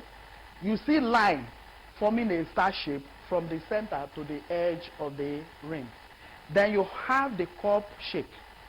This one is not visible from the outside. It is just like from layer to layer, the wood is being destroyed. Then you have the knot. When a branch of tree is old and it breaks off from the tree, at times it will leave a part of it in that tree, which we call a knot rot. When it leaves a knot rot, there will be an indelible mark in that part of the tree where the branch was broken off. Then the ring gap. There are abnormal growths that occur when the sap of wood grows over a wound that has been left behind by a cut-off branch. The artificial defects. These are the defects that occur during processing, during the processing procedure, which we call processing error. First, we have the dry rot. When fungi attack the wood and make it unsuitable for use, the wood begins to form powder. We say it is a dry rot. Wet rot is a decay that is that occurs when there's alternate wetting and drying. The surface is dry, the inside is wet, like that. That kind of defect is known as a wet rot. Then we have the cup. It's a concave curvature which occurs in a wood that is a result of bad shrinking. It makes the wood to lose its shape. We have the bow. It's either a concave or a convex curvature along the length of the plank. We can see the pictures there. The wood is twisted. So if you want to use it for a flat surface, it is no longer obtainable. Then you have the check. This is the separation of wood along the grain of a board. The wood is separated along the grain of a board, so that instead of getting a flat surface, you see that there's a division or all that. Then you have the twist. The twist is a spiral form of a disruption along the length of a plank, like we can see in this diagram. Insect attack also involve the boring hole of insect on the surface of the wood. We have seen that in the previous picture. We have different types of insects that attack wood. So these ones give rise to wood defects. Uses of wood. Wood has so many important uses, both in the industry and at home. For our domestic use, most villages still depend on wood as their source of fuel. Wood can be used for roofing, construction of a floor, even in modern buildings. You see that you go to some theaters, the floor is made up of wood. The roof and most part of the building is made up of wood. Most parts of the houses too, like door, windows, frames, are made up of woods. Furnitures in our homes, offices and schools, and even in hotels, are all made up of wood.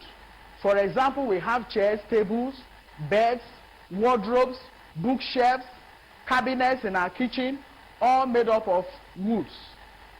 We have boats, canoes, railway coaches, lorry body parts, and building of fibers. All are made of wood. So we can see that wood has a great impact in our economy. It is also used for making paper. You may be surprised to hear that. But the soft part of the wood, which we call the wood sap, is what we use for making paper and tissues, which of course we translate into printing of books, your textbook, your notebooks, your newspapers. They are all from paper. All are products of wood. Some wood have medical application, especially their bark. The content of wood bark have been extracted both locally and even in the modern technology to produce a lot of medicine. For example, if you have ever taken quinine, there's a tree that is called quinine tree, and that medicine you are taking is an extract from the bark of a quinine tree. Of course, we also know the neem tree that grows all over our environment, both in our schools and big premises. You see the neem tree, which locally we call dogoyaro. Both the leaf and the bark are medicinal. We also use wood to produce utensils. If you come to some hotels, you see bowls that they use in serving. They are trays, even spoons made of wood. And of course, you know that there are some nations that don't use our conventional spoon. They use wood to eat. We have bridges in our villages where they don't have Julius Berger or the rest. They use wood, large woods, to produce bridges that will cross them from one side of the village to another. Some sport equipment and toys, such as table tennis, the bat and the table, rocket stick, are all made of wood. You will be surprised that even the materials we wear, like rayon stockings and some shirts, are made from wood products. Wood is used for packaging materials such as crates, pallets, packaging cases.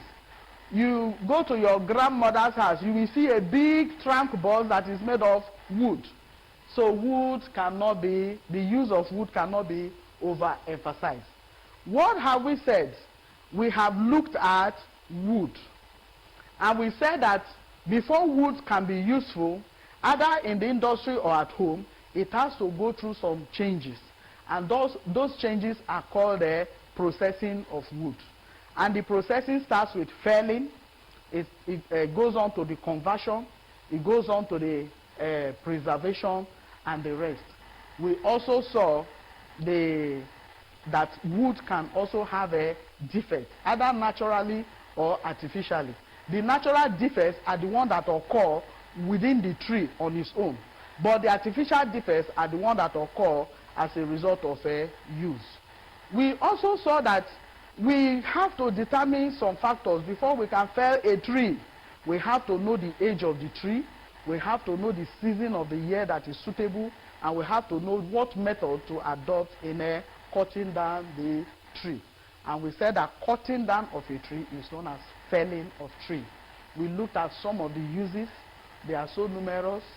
I pray that what we have learned today will go a long way in helping you to tackle any question that comes under wood production in your exam. Before we go, we are going to be considering some assignments. 1. State 4 main stages of wood processing. State 4 main stages of wood processing. 2. Why is treatment of wood important? Why do we need to treat wood? 3. Name 3 different areas where wood is useful in our homes. As you go through these questions, you should be able to tackle them when you meet them in your exam. Thank you very much for listening.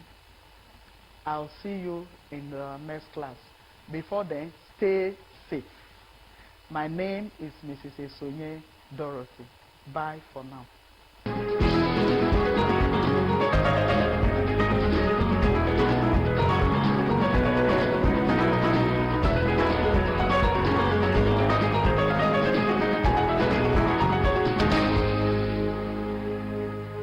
Good day, students. My name is Onome Okoye. I'm taking you on another revision class in physics. Our topic today is the transformer. Now, I'm very sure a lot of us have seen transformers. In our different locations, you see transformer that is located in our different places. Now, what is a transformer? It's a device used to increase or decrease an alternating current or voltage. Now, in a transformer, it has two coils, the primary coil and the secondary coil, each wound on a laminated soft iron core. This soft iron core, the laminated soft iron core, magnetically links the two coils, right? Then the primary coil is connected to an alternating source, which is to be stepped up or down, while the secondary coil is connected to a load.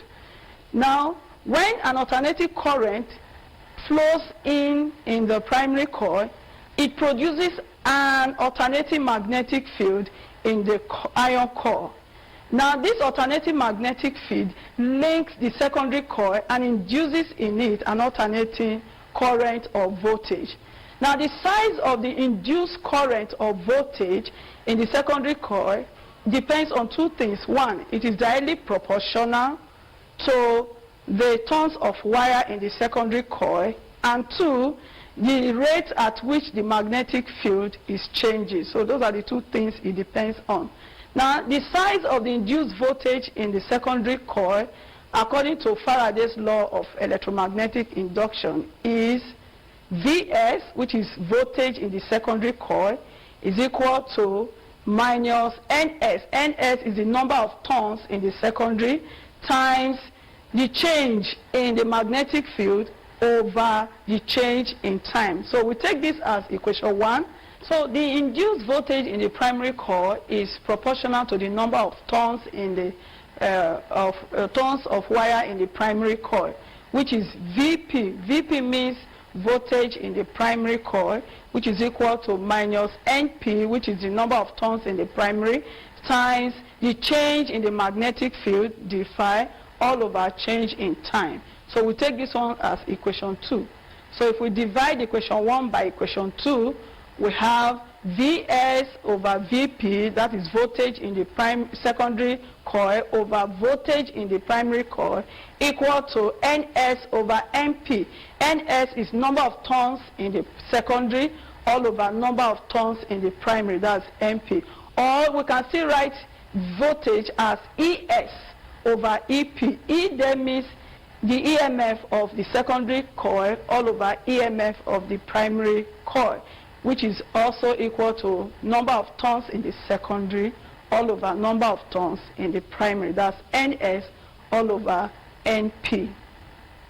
So this is the diagram of a transformer. Like we said, it has two coils, the primary and the secondary coil. So this is the primary coil, and that the other side is the secondary coil wound on a soft laminated soft iron core.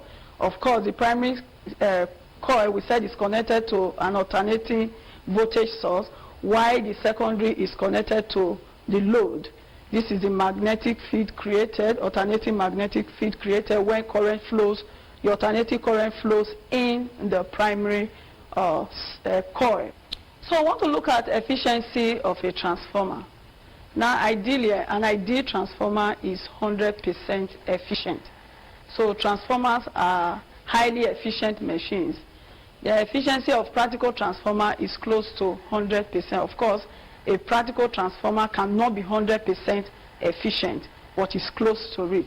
So efficiency is equal to power output all over power input times 100%, which is power, which is IV, is written as ISVS because power in the secondary coil, that's IS, current and voltage, this for the secondary coil, all over IP over VP. So for an ideal transformer, there is no loss of power or energy, therefore the transformers are 100% efficient. But the power input is equal to the power output for an ideal transformer. So let's see, IP VP, that's power input, equal to power output IS VS, which is I is common to both. From here we have VS, the voltage in the secondary, all over voltage in the primary, which is also equal to the power in the primary all over power, the current in primary all over current in the secondary. So from our previous formula, we have that VS, voltage in the secondary over voltage in the primary, is equal to the number of turns in the secondary all over number of turns in the primary. This one is also equal to the current in the primary all over current in the secondary. These are formulas that you need to use when you see calculations, so bear that in mind. So meanwhile, let's look at the two types of transformer. We have the step up and the step down transformers. So of course the transformer that gives us light in our various locations is a step down transformer. But let's look at a step up transformer. This is a step up, a diagram of a step up transformer. If you look at the VP and the VS, or the NP and NS, there is difference there. The number of turns in the secondary coil is more than the number of turns in the primary coil. So you can see the number of turns here is more than the number of turns here. That's for a secondary, that's a step-up transformer. So that's how we know a step-up transformer. So please take note. The number of turns in the secondary is more than the number of turns in the primary. So let's move on. So a step-up transformer, having seen the diagram, we say that is a transformer that has more turns in the secondary than the secondary coil than in the primary coil, which I've explained now. Then the turns ratio is greater than 1. And also the secondary voltage is more than the primary voltage. So NS is greater than NP, which means the number of turns in the secondary is more than the number of turns in the primary. So VS over VP is referred to as the voltage ratio, while NS over NP is the turns ratio. These are very important when we are solving calculation. Then we have IP over IS. Current in the primary coil all over current in the secondary coil is the current ratio. Now, for instance, when we are stepping up the voltage of a transformer by setting ratio, what it means is that that same ratio by which it is stepped up, with that same ratio you step down the current. The voltage, when you are stepping up the voltage of a transformer by setting ratio, it means that the current must be stepped down by that same ratio, so that NS over NP is greater than 1 or NS is greater than NP. But IP over IS is greater than 1. IP here, remember, is current in the primary all over current in the secondary. So current in the primary is greater than the current in the secondary. This is for a step-up transformer. Okay, we are going to look at the second type of transformer, which is the step-down transformer. Now, in a step-down transformer, the number of turns in the primary coil is more than the number of turns in the secondary coil. Unlike the step-up. In step-up, we said the number of turns in the secondary is more than the number of turns in the primary. So this is the opposite of the step-up transformer. Okay? Like I said, in step-down transformer has more number of turns in the primary coil than in the secondary coil. So the ratio is less than 1. Therefore, the secondary voltage is less than the primary voltage, unlike the step-up transformer where the secondary voltage is greater than 1. Here, the secondary voltage is less than the primary voltage. Then the current in the primary coil is less than the voltage in the secondary coil. Now, the same way, if you are stepping down the voltage in a step-down transformer, it means that the current is stepped up with that same ratio. The ratio with which you step down the voltage is the same ratio you step down the current. Now, in a transformer, like we said, an ideal transformer is 100% efficient. But in practical use, the transformer cannot be 100%, but it's close to. This is as a result of energy losses in the transformer. So practical transformers are never 100% efficient, although they are designed in such a way that energy losses are reduced to minimum. The energy losses are due to, so we want to look at the energy losses in a transformer. One, eddy current in the coil of the transformer. That's one of the energy losses in a transformer. This energy is wasted as heat in the core of the transformer because of the eddy current that is induced by the changing magnetic field. Remember, in a transformer we said that as current flows through the primary coil, it induces a changing magnetic field that links the two coils together. So the process of doing that, energy is wasted as heat, which is known as eddy current. This can be minimized or reduced by laminating the core. So that's how to minimize that. Then another one is heat losses. Remember, in a transformer, it has two coils, primary and secondary coils. And these two coils, they have resistance. So some energy is lost in form of heat in the coil. This lowers the efficiency of the transformer, because when energy is lost, the efficiency of the transformer is being affected. So this can be reduced using low resistance wire like thick copper wire in winding the coils of the transformer. Then we have another one, the third one, which is a hysteresis loss. Hysteresis. What is hysteresis? This is the loss of energy due to reversal of the magnetic field in the core. And this one can be minimized or reduced by using soft magnetic material with magnetic permeability. Then the last one, which is leakage of magnetic flux. Like we said, when a current flows through the primary coil, which induces a magnetic field in the secondary coil, when it leaks the the primary and secondary coil, that magnetic field that is induced, the magnetic flux produced by that primary coil, not all of them links the secondary coil. That we're talking about the leakage there. So some of them leak out of the coil before reaching the secondary coil, so which is referred to as leakage of magnetic flux. But how do we correct this, or how do we minimize this? Is by laminating the core. So these are the four different types of heat losses that we can see in a transformer. So let's take an example of a transformer. That's example calculation. 1. The primary and secondary winding of a transformer has 600 and 2,000 tons respectively. If the primary is connected to a 240 AC supply, what will be the voltage in the secondary? So let's look at the solution. What we are given, the number of turns in the primary is given as 600. Number of turns in the secondary is given as 2,000.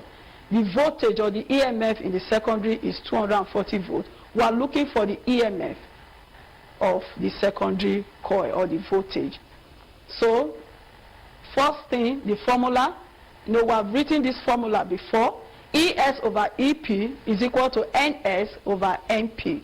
Now ES is the EMF of the secondary, EP is the EMF of the primary, while NS is the number of turns in the secondary, and NP is the number of turns in the primary.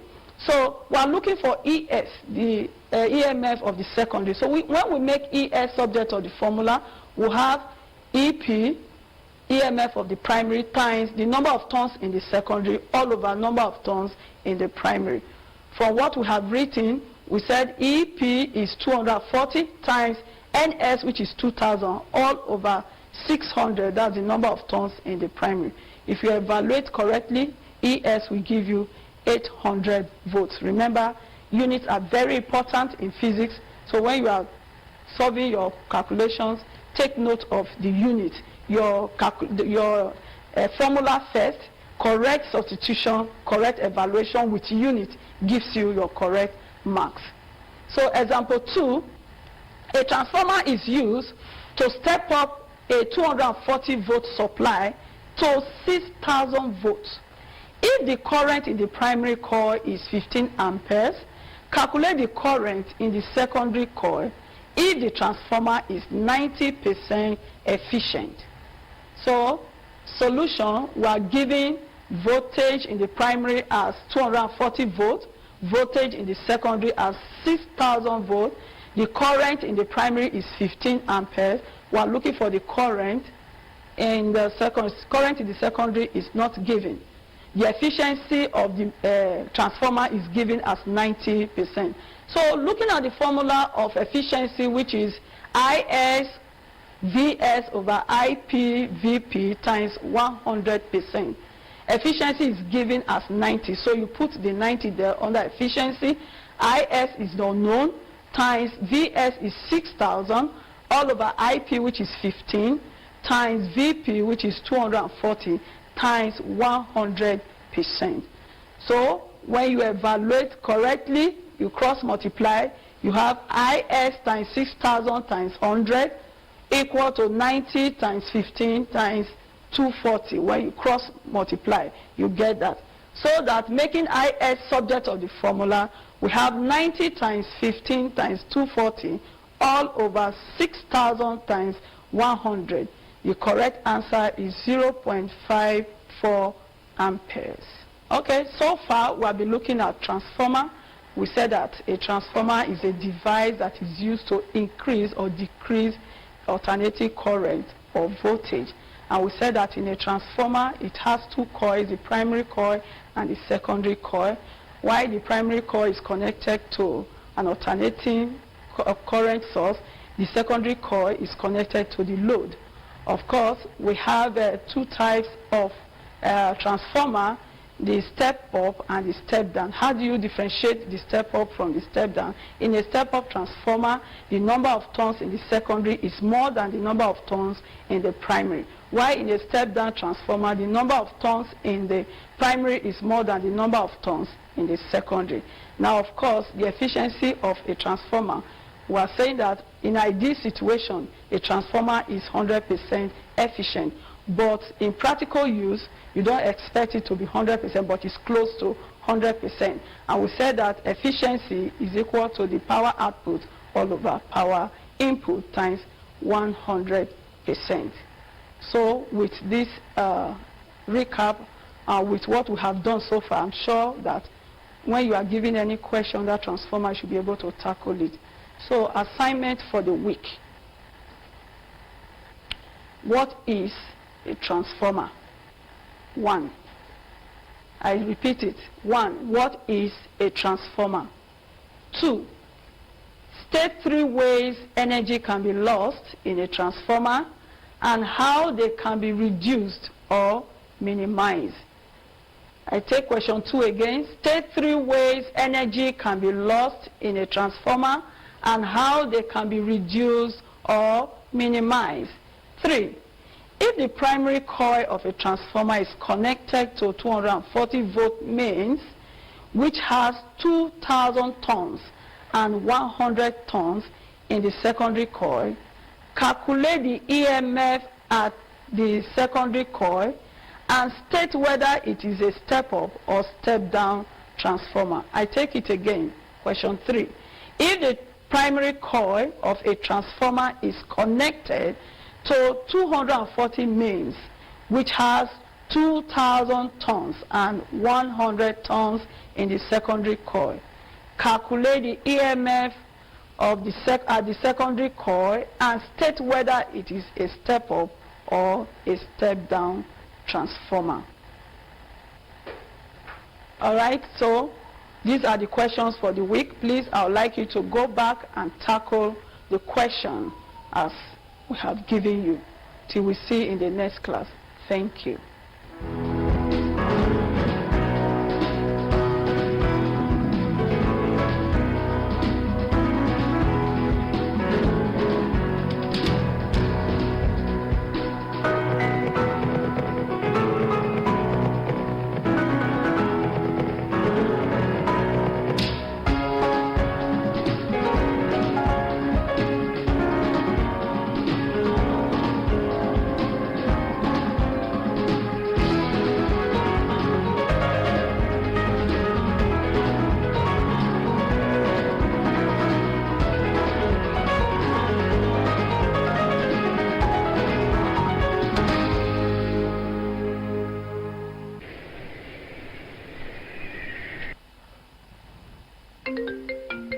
Yeah,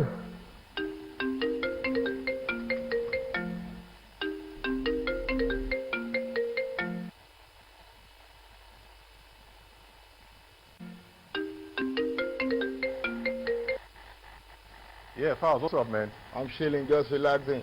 Gentlemen, report your current location and predicament. Man, I'm just trying to jump in the pool real quick, my G. I trust you. Always up to something nifty.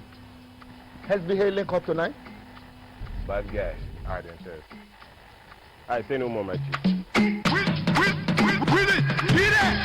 See best speaking, see as a friend.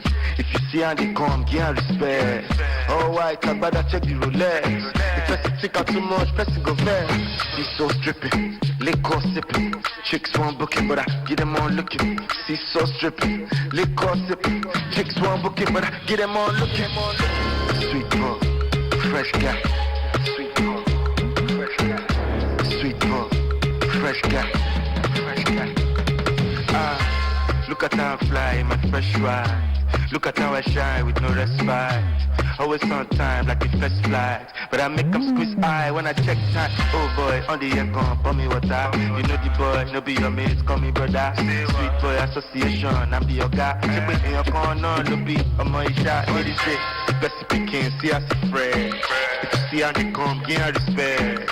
Oh white, talk about that, check the Rolex. The person think up too much, person go fast. See so stripping, liquor sipping. Chicks want booking, but I get them all looking. See so stripping, okay. Liquor sipping. Chicks want booking, but I get them all looking. Sweet boy, fresh guy. Sweet boy, fresh guy. Sweet boy, fresh guy. Sweet boy, fresh guy. Look at all the moves I they give them. Look at all the nudes in my DM. Sweet chocolate boy, so damn fine. She wanna wait in I rub to make the beard shine. Wait, make her step in the place, girl, let's go crazy. Isn't that your shift bridesmaid giving me face? My your sister no just one, give me space. Now them the rush us, we not really the chase. Best speaking, see us a friend. If you see how they come, give her respect. Oh, I talk about that, check the Rolex. If person think up too much, person go vex. See so stripping, liquor sipping. Chicks want booking, but I get them all looking. See so stripping, okay. Liquor sipping. Chicks want booking, but I get them all looking. Sweet boy, fresh guy.